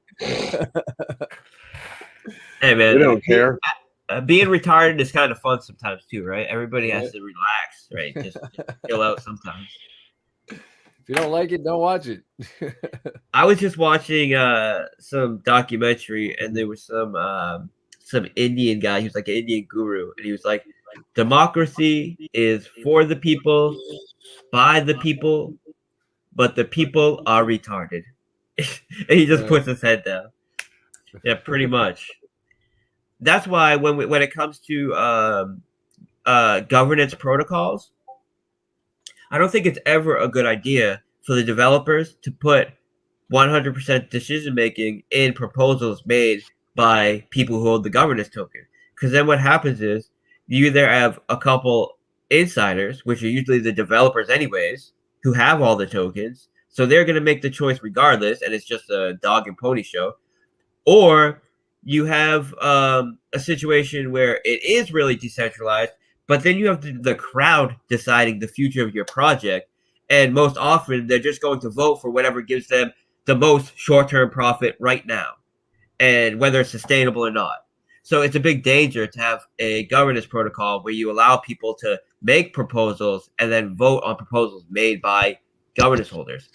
I don't like that model, and it's for like what I was just saying. Crowds are not to be trusted to make the best possible decision. I just like there is something to having the power of a ton of combined minds, and that does work out for markets in general. But when you talk about specific projects, specifically in crypto, there's too much room for manipulation for short-term gain to really put your project on the chopping block like that. So what we decided to go with is me and some of the developers I partner with, and then with the community and some of the group owners I work with and some of the influencers, we'll all talk about proposals that maybe we would like to see. And then when we really have something that seems like undeniable, like this really looks like something that we really should add, then we'll make a proposal and allow people that hold the governance token to vote whether they want to move forward on it or not. So there is some direction to it. It's not just the crowd deciding to make changes like whenever they want, new change every minute. We can't have that. So I think it's good. I think the governance decision we made does allow for the market to speak for itself and vote on what it wants, but it still has some direction by core developers that want to ensure its sustainability. Nice. Oh, before that break, the miner. Did I talk about the miner? No, you haven't yet. Okay, Thanks, I wasn't CK. sure if I did Good it. to see you. Okay, I could do a quick overview. So you can see with the theming. Let's just take it from the load. We have here. This is the rules to layer 1, the mana farm. Whatever goes upon 2 legs is an enemy. Whatever goes upon 4 legs or has wings is a friend. No animal shall wear clothes. No animal shall sleep in a bed. No animal shall drink alcohol. No animal shall kill any other animal. All animals are equal. And this is like the spirit that the animals had when they decided that they were going to do the revolution. Then they take over the farm, and when they do, they're extremely efficient because they have a pride in ownership, and because they all feel shared responsibility for the success of the farm. And these incentive structures are not just part of a novel; they exist in real life. They are strong incentives for people to either promote or work harder or get behind something, get behind a movement or product or whatever it may be. And I believe through our transition to L2 and the transition and the migration of the ownership will allow for that kind of incentive structure to play out where people are promoting the project because they have a felt sense of ownership, because they're getting a share of all the capital that comes into it in platform fees. They're able to make important decisions on the the direction of the farm into the future. And I think we're going to see this play out where people do feel a sense of ownership of the farm and do want to stick behind it.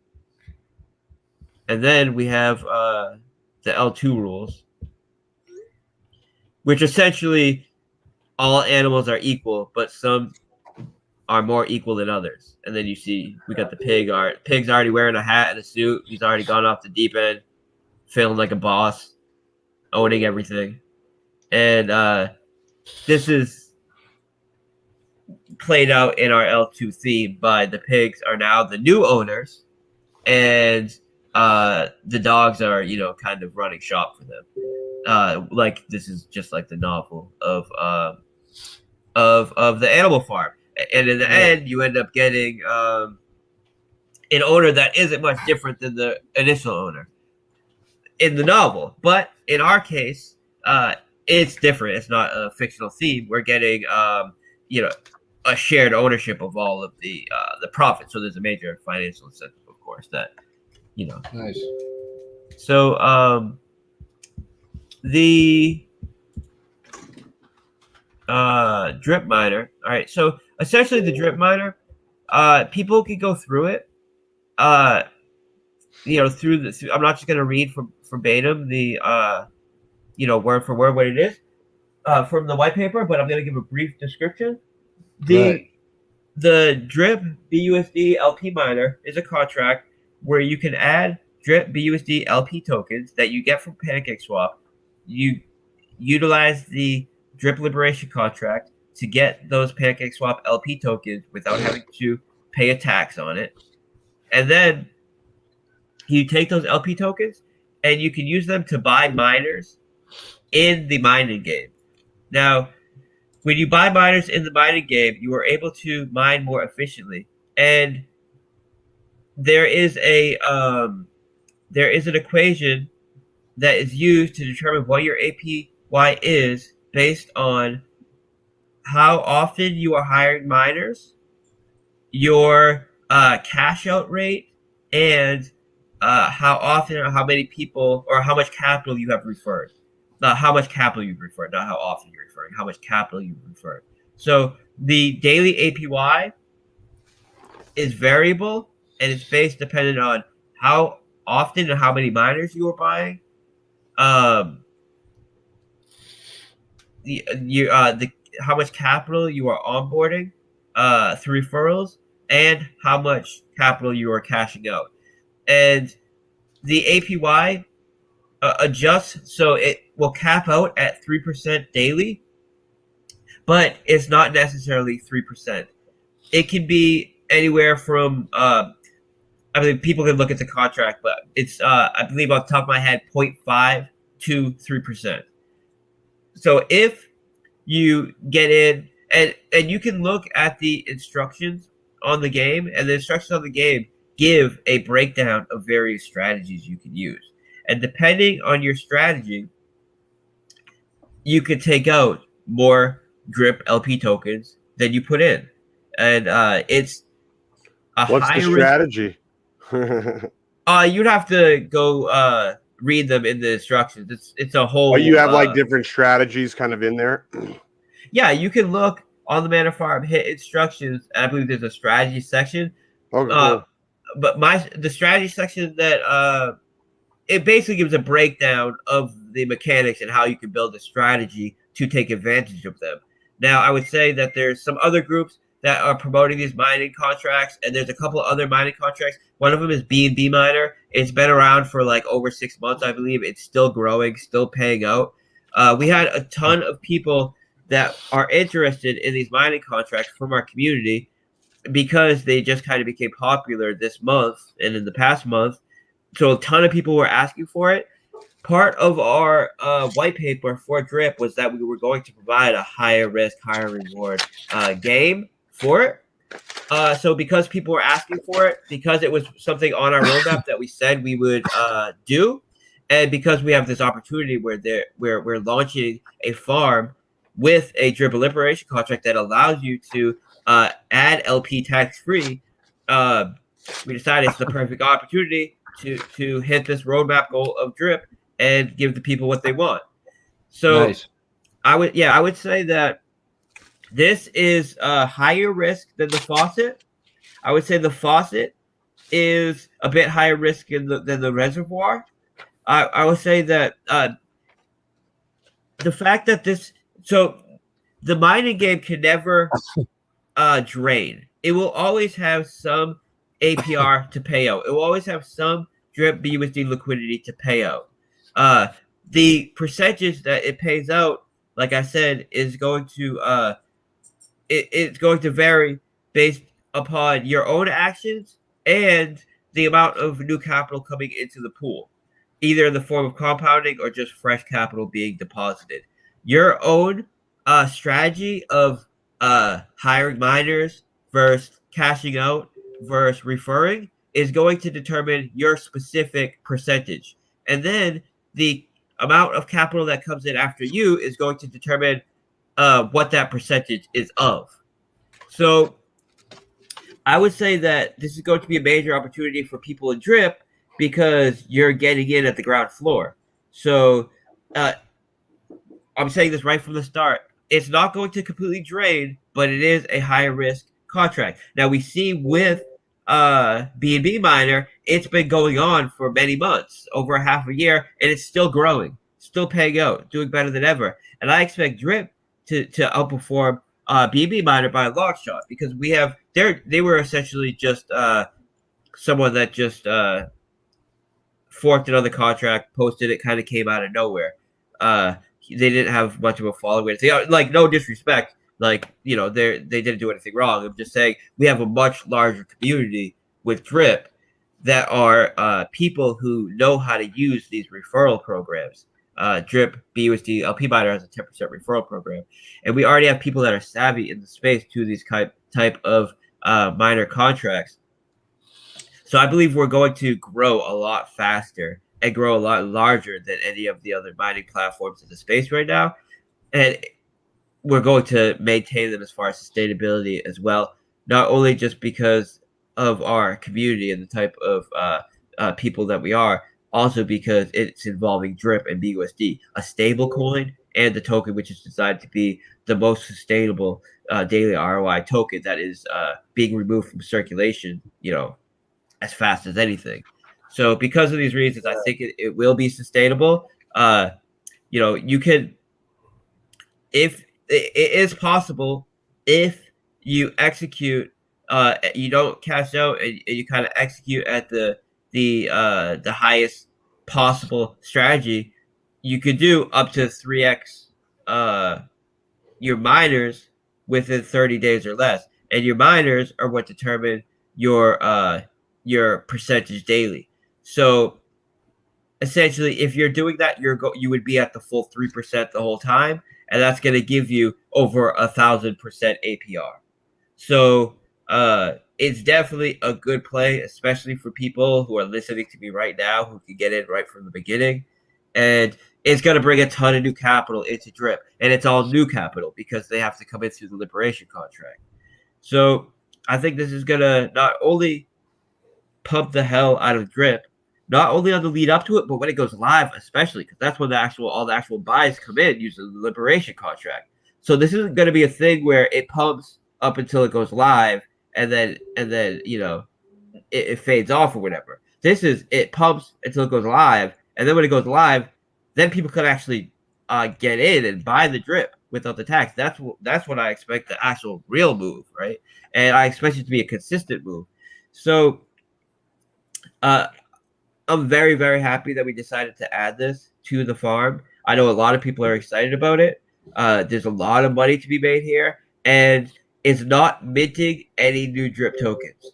It's taking the Drip tokens that are deposited, and then it is allowing people to set up strategies that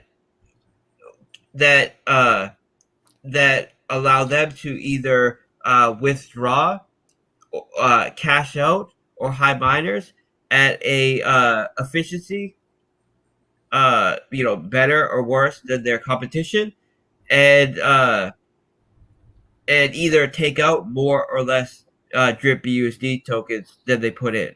There's no additional Drip being added to there, so we don't have to worry about any kind of inflation coming because of this, or people are going to have a bunch of extra Drip to sell. That's not the way it's going to work. I kind of just did, the way I just said that wasn't the best way I could have said it. Basically, what I'm saying is people that put in the Drip BUSD are putting it in as part of a game, and based on their strategy and how much Drip BUSD comes in after them will determine if they take out more Drip BUSD LP tokens than what they put in.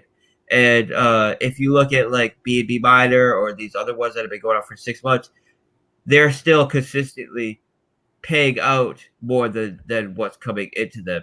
As far as if you've been in there for a month, say, you would have APY'd, sometime shortly after that. I don't mean that it's that there's more money coming to the system as there's more Drip or more BUSD being minted. Obviously, it's more capital coming to the system for people depositing to play the game. So, people are excited about it. I'm excited about it. I think it's the perfect match for this farm. It's going to be on L1 and L2.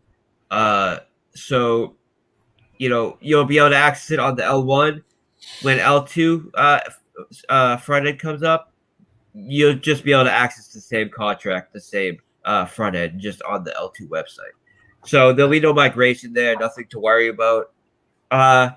And it should bring in a ton of new capital to Drip, and people are excited about it. I'm excited about it. I hope you guys mess around with it a little bit, make some profits. Definitely excited, yeah.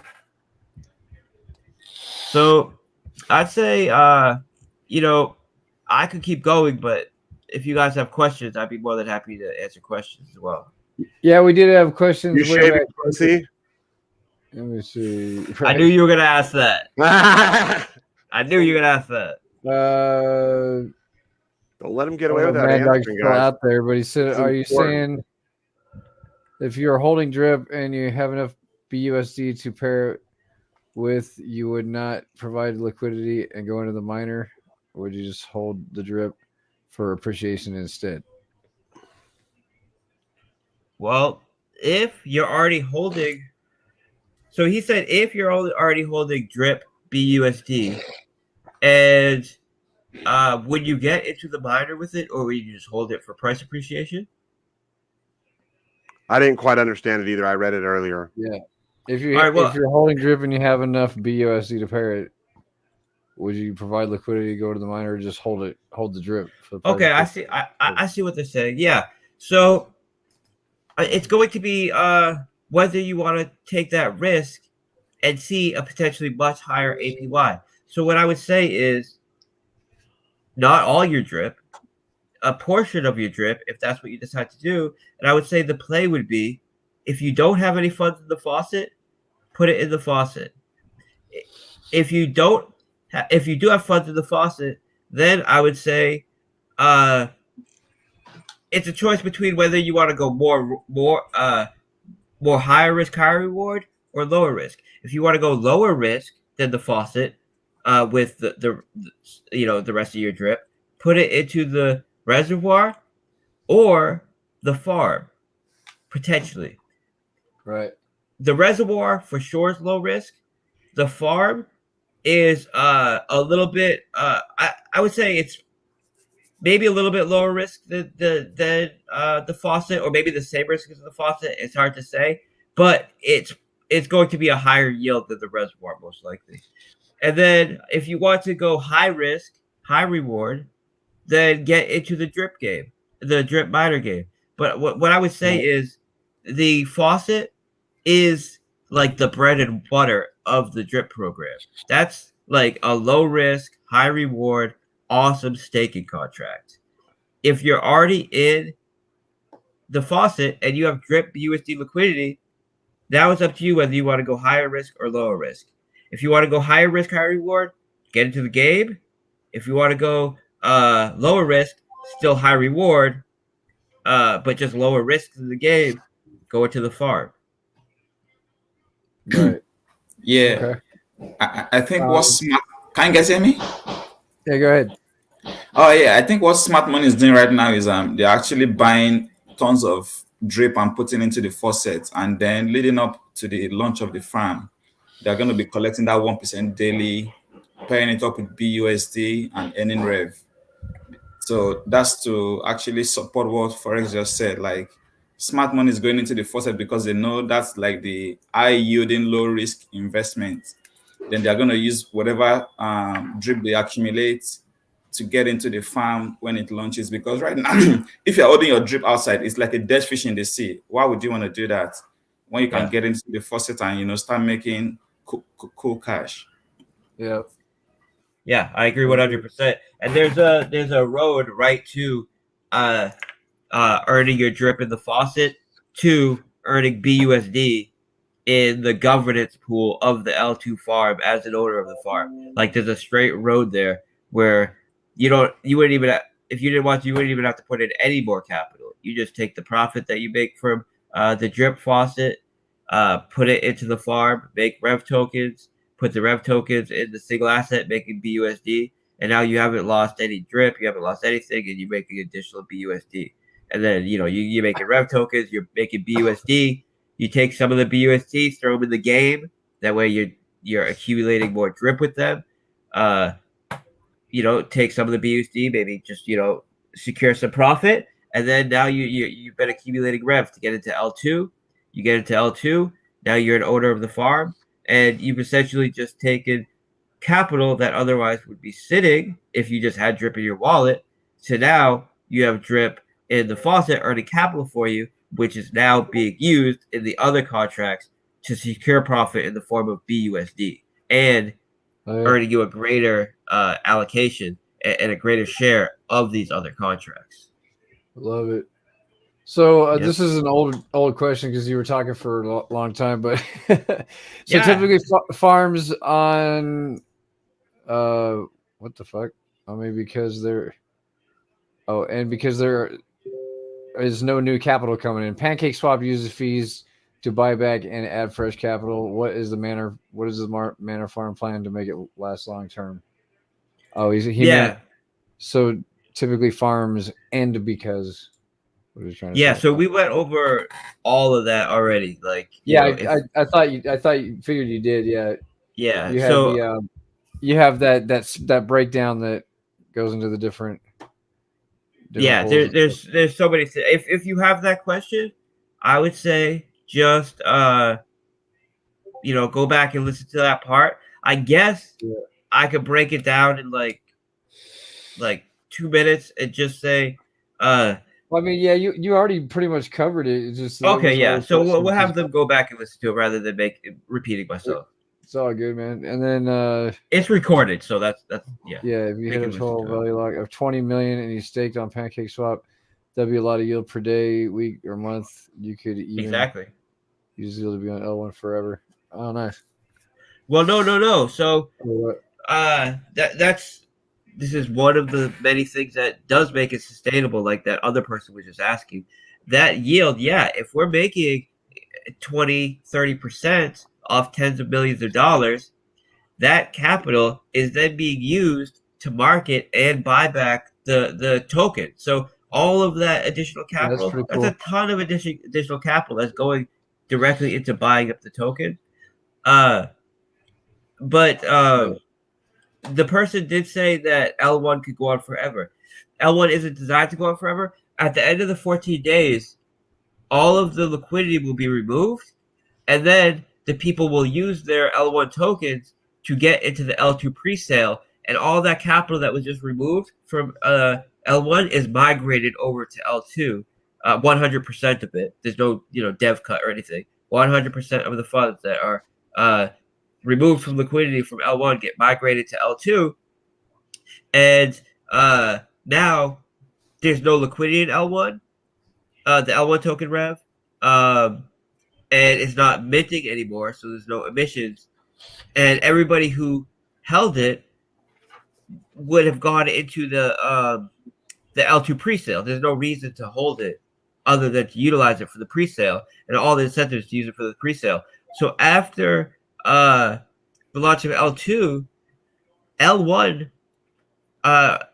there won't be it will be a dead token, a dead project, right? Because all of the capital has migrated over to L2, to the L2 tokens. So, there might be maybe a few $100 or whatever liquidity in the pool and a few random people that hold a couple tokens. But essentially all of that capital and all of that momentum is being pushed right into L2.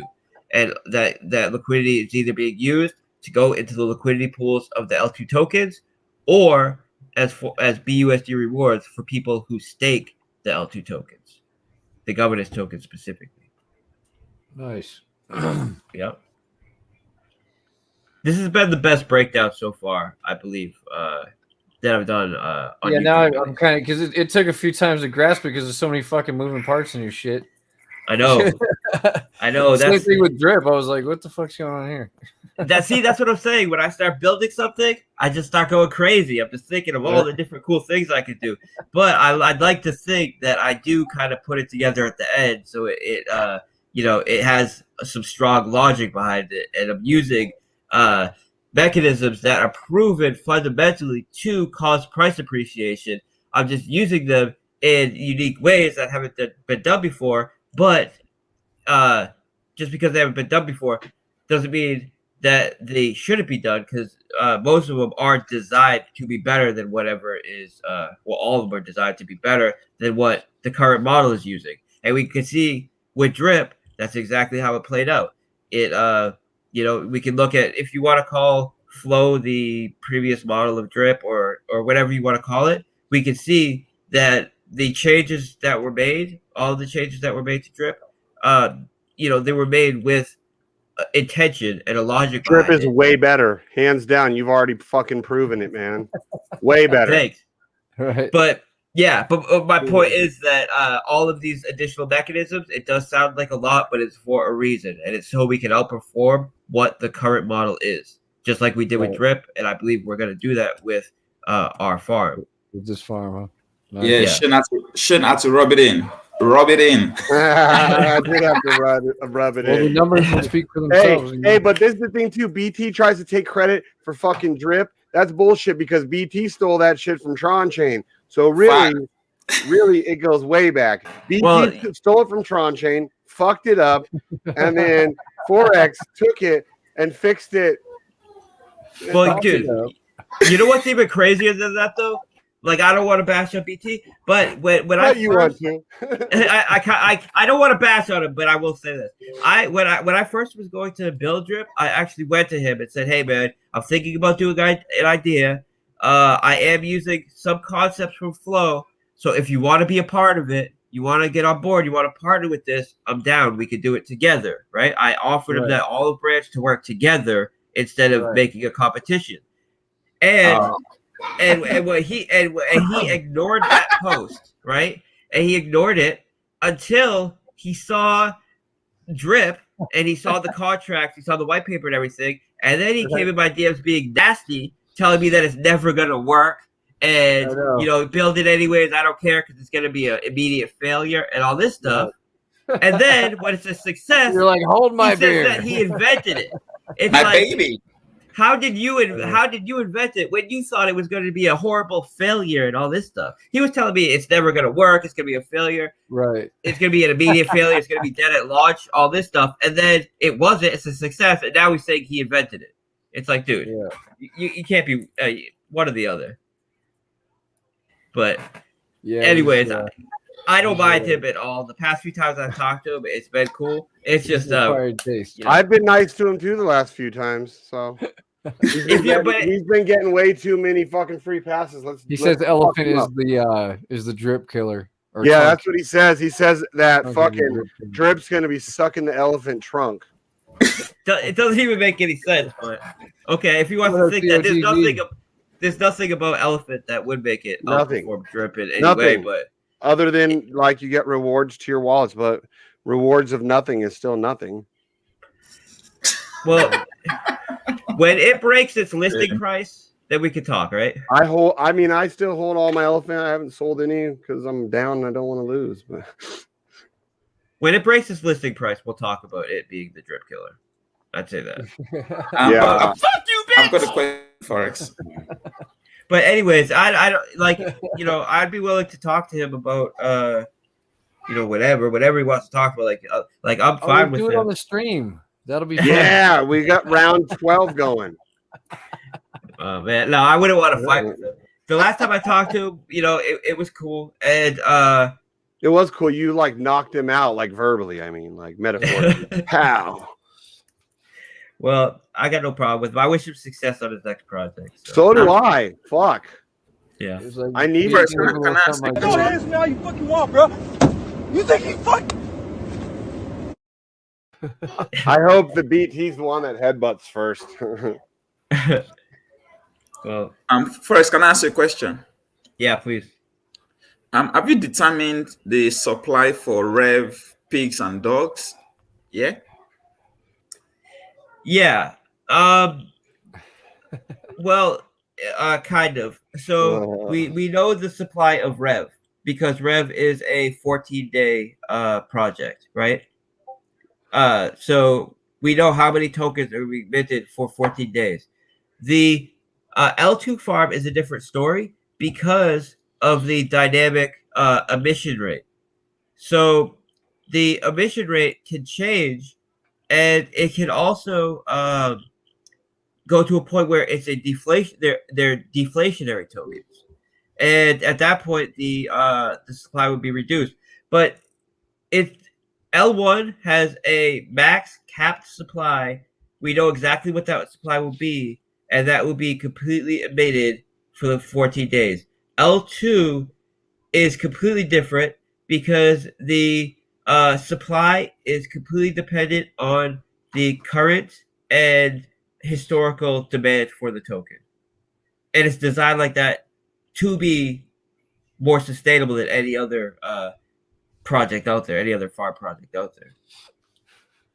You know, other farm projects out there that could tell you exactly what their max total supply or supply at any given point would be means two things. It means that they have a specific amount of tokens that can be minted, and when it's over, the rewards stop, and 99 times out of 10, the farm's dead because all of the rewards have just stopped. There's no more tokens left to reward people. Or you could go another way where you know exactly how many tokens you're minting per block, and then you could give what the supply will be at any given time. But Shane just noticed I changed his name out there. But that's not efficient. The most efficient way is to actually adjust the supply of the token based on the current historical demand for it. That's one of the reasons why we're more sustainable. That specific question you just asked speaks to one of the reasons why, for the reasons I just explained, why we're different from other farms, why we'll be more sustainable. And money. Yeah, cool. So dogs is gonna be the only infinite supply one, yeah? No, dog and pigs. What's the supply of Rev? The supply of Revs is, I believe, 1,000 tokens. I decided on 1,000 or 1,000,000. Either way, it doesn't really. It's low, huh? Nice. Yeah. Either way, it's just since it's a max total supply, it doesn't really matter too much what the supply is, because if the supply was 10 times more, then that would just mean that pre-salers would get 10 times more. It would list at a lower price. It would all the things, the APY or the amount of tokens per block would be higher, but it's all relative. If we decide can I make a suggestion with that? Yeah, make it 1 million, because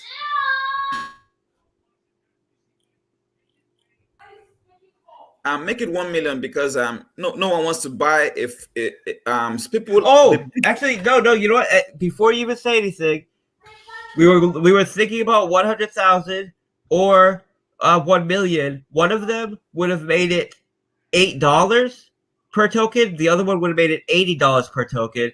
We decided on 1 million because people would rather pay $8 per token than $80 per token. Exactly. It's better. Exactly. Yeah. Because we did do that. We did decide on 1 million. Now that you say that.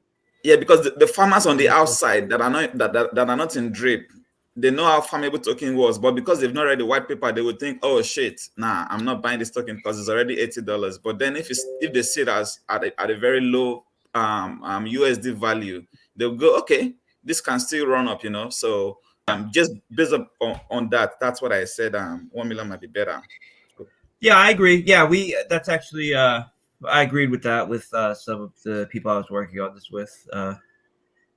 For that exact reason. I knew what you were going to say. That's why I finished your sentence.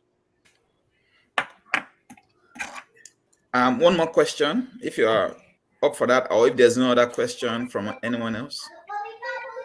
Yeah, please ask a question.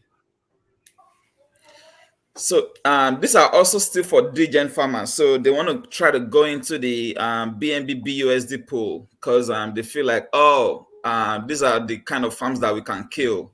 So they're going to go in there. They're going to try to farm enough ref token, and then they are going to try to dump it. But because they they've not actually read the white paper. They had no idea that that's going to be a 14-day period of farming. So what then happens is two things. It's either they are unable to make up their 4% deposit fee just before they get out, or they have to pay another deposit fee if they decide to go into the L2 farm. Do you want to touch on that, or you would just let them get wrecked? If people don't want to read the white paper, or at least watch like a video, like I see there's saw one video at least so far that was like a 5-minute breakdown of the project, and it was pretty good. If you can't watch a 5-minute video or a white paper, you're not going to join the group, ask a couple basic questions, then I can't stop you from wrecking yourself. All I can do is punish you for it with the mechanics of the project. And that's why we have all of these different incentives to either stake Rev to earn BUSD, or we're buying Rev and removing it from circulation with the yield that we're making on the background and the funds from the deposit fees. So, you know, the idea is that the majority of people are going to know about the project at listing because we're doing a pre-sale, and we're doing a pre-sale in the DAO where it's a lot of people, basically everybody in the DAO has been with me for a long time. They know about all my projects. They're going to read the white paper. They're going to understand it, and they're going to understand every aspect of it. And they're the majority of the liquidity that's added at launch is going to be their capital. So I think that there's enough people right from the start, because we're not just having, for example, if we had a launch where we had an initial farm, initial farm offering, where the first tokens to come into circulation were through the farm, and there was no liquidity, then yes, because there's no liquidity, so any person can come in, mine some tokens, and move the price around like crazy. We're listing with significant liquidity. That liquidity is being provided by mostly people who do understand the project, who are going to be long term. And then we have all of the incentives to stake and hold Rev, which gets the people that understand it to want to do it no matter what happens. And then we have the buybacks, the marketing, and the yield that we're earning on the back end to keep the price appreciating, keep the price pumping up, which will punish them for selling, and to make more people aware, right? Because the marketing will make people more aware of the mechanics of the farm. Like, we're having a review done by Rug Docs, and we're having a full audit done, and we're getting some banners on some major sites. So the banners, hopefully they get people to the Telegram group, which will then get them educated on it. But as far as like the audit and the Rug Doc and all the people in the DAO and most of the people in the groups that are just like the Gen group, Crypto Winner Circle, all these other groups, I think a lot of them are going to know the mechanics of the project. And we're going to spend the next like almost 2 weeks letting people know about it. Or longer than that. The private sale's in 10 days. We're gonna do the pre-sale about a week after the private sale, and then launch right after the pre-sale. So so we have time. We have like a month long to or a little less than a month, I guess, to educate people on the mechanics of the farm. But I think it will be a minority of the people that are coming in just to dump it and let those people get wrecked, basically. Barrington has a question. Will there be a BNB/drip pool on L2? No, because we already have a BNB drip pool on through the reservoir on the the drip decks, and I don't want to add drip or incentivize adding drip BNB liquidity to PancakeSwap, because all that's doing is splitting the liquidity across multiple pools, which hurts the price, right? You're splitting attention, you're splitting capital across 2 different dexes, and you're allowing for arbitrage opportunities.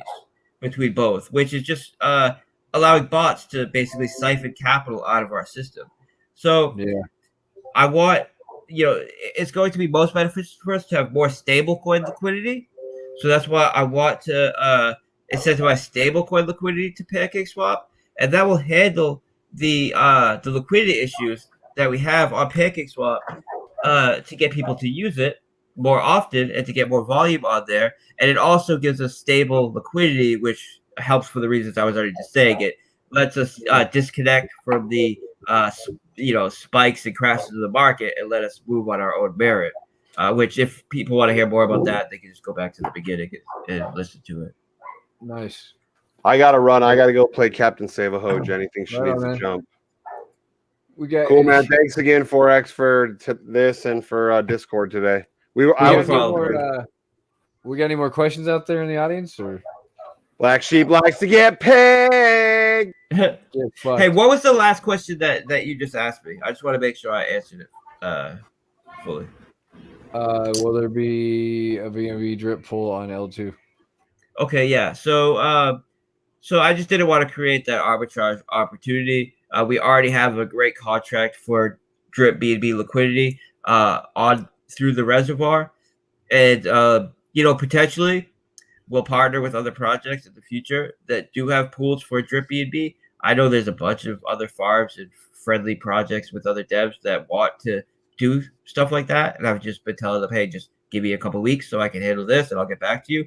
So I'm sure drip BNB pools are going to be happening on PancakeSwap, just not from me. The other farms or whatever will do it. Right on. Cool, man. Well, I think that about covers everything. You guys got any questions? Man. Go back and read the white paper. Am I still sharing a screen? You are, but I'm not sharing it on here. All right, cool. I'm just gonna. I'll take it off. Then, okay. There you go. Yeah. Right on, man. Well, thanks for coming out. Appreciate you. Thanks for having me, man. Look forward to the new project. Hope it dominates the farming game, like you're saying. I think it will, man. If I wouldn't even pump my drip bags, so it's going to, and I wouldn't even build the project unless I thought it was going to be the best possible project of its kind in the space, and that's how I feel about the farm. And we'll see when soon. launch? Like 2 weeks for the farm, right? 10 days for the private sale. We're gonna have the public sale a week after that, and then we're gonna launch basically right after the public sale. And when's the miner launch? The miner is launching the same day as layer 1. So the farm, cool. L1 farm, and the miner all launches the same day. And the reason why I'm launching all the same day is for promotional reasons. We want everybody to when we promote the miner, we're promoting the farm. We promote the farm, we're promoting the miner. We promote the miner, we're promoting drip. So to take full advantage of any kind of marketing we get or marketing we pay for, we're doing it both on the same day. So those who anybody who's going to be marketing the farm is also by default marketing the miner because it's on the same website. So same day for promotional reasons. So I think he meant to type drip, but he says, when will DTP get listed on CoinGecko? Are you on CoinGecko yet, or? I'm not sure if we're on CoinGecko. Last I checked, we were on CoinMarketCap, we were on DApp Radar, we were on a bunch of them. We were not on CoinGecko, and I applied to CoinGecko first, and before I applied to any of these, and I got some response. Some canned response. I ended up getting in touch with a woman that works there, but she didn't know anything about it. Technically, in the meantime, we get on CoinMarketCap, which is really the major one, and we get on all the other ones. And CoinGecko, you have a limited amount of times that you can apply, and we only have one more time we can apply. So I'm trying to get in touch with someone that can actually make decisions there. I already had an intermediate of mine connect me with a girl who does analysis of projects for CoinGecko, and she said she was going to pass it up the chain for me. It ended up not getting done, so I don't know, but I really can't That's say never when right. we'll be on CoinGecko, but I mean these kinds of platforms, Fuck CoinGecko. they're finicky, and we're on all of the other ones, and I don't think really many people are looking to CoinGecko to find drip, but it would be cool. I mean, it's still something to look forward to. When we get on CoinGecko, there will be that new CoinGecko listing buzz, and we will get another pump. It's just we've been able to get on every other single listing and analytics platform. For whatever reason, CoinGecko. It could be because they're pulling data from PancakeSwap, and we don't have a lot of liquidity or volume on PancakeSwap. It's all going on our native DEX. So potentially they're saying, "Oh, this is this project's barely doing any volume, so we're not going to list it," not knowing that we have all this crazy volume going on our own DEX. Even though I did tell them this, that's why I said the woman who I got in touch with, she wasn't very technical because I tried explaining all of this to her. It didn't really get that far. But when we have the launch of this farm and the drip LP miner, we're gonna have a bunch more liquidity on PancakeSwap, and if that is the issue, which there's a good chance that is the issue, then we will get listed on CoinGecko, right away, basically. We were listed on CoinMarketCap because I know someone that works at CoinMarketCap. So that's I always said that for all my projects, we'll get on CoinGecko, and then I'll get us on CoinMarketCap within 24 hours. That's because I know somebody at CoinMarketCap, and once we're on CoinGecko, I can tell my people at CoinMarketCap, hey, we're on CoinGecko, just copy the data from there, and they get me right up. Now this time, for some reason, Drip's the only project I've ever launched that we've had an issue getting listed on CoinGecko. I had to just go to my people at CoinMarketCap and be like, hey, CoinGecko's not listed us for some reason, but get us up there. And within like 20 minutes, we're on CoinMarketCap. So I don't know. It's probably just the liquidity issue, and that will definitely be addressed. Right on, man. All right, well, that's all I have. So we're looking at next couple weeks then, right? 10 days or whatever. Yeah, you'll see me around, man. I'll be in the group. I'll be in voice chat. I was trying to get in voice chat today, but this Telegram was all messed up. Yeah, I know, because I guess everybody's coming over from WhatsApp. Yeah, that's what I thought too. Is probably the server's getting stressed. Well, that's it for me then. Thanks for coming out, and we'll talk to you next time. All right, bro. Thank you. Talk to you later. See you, bro.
I got the hand,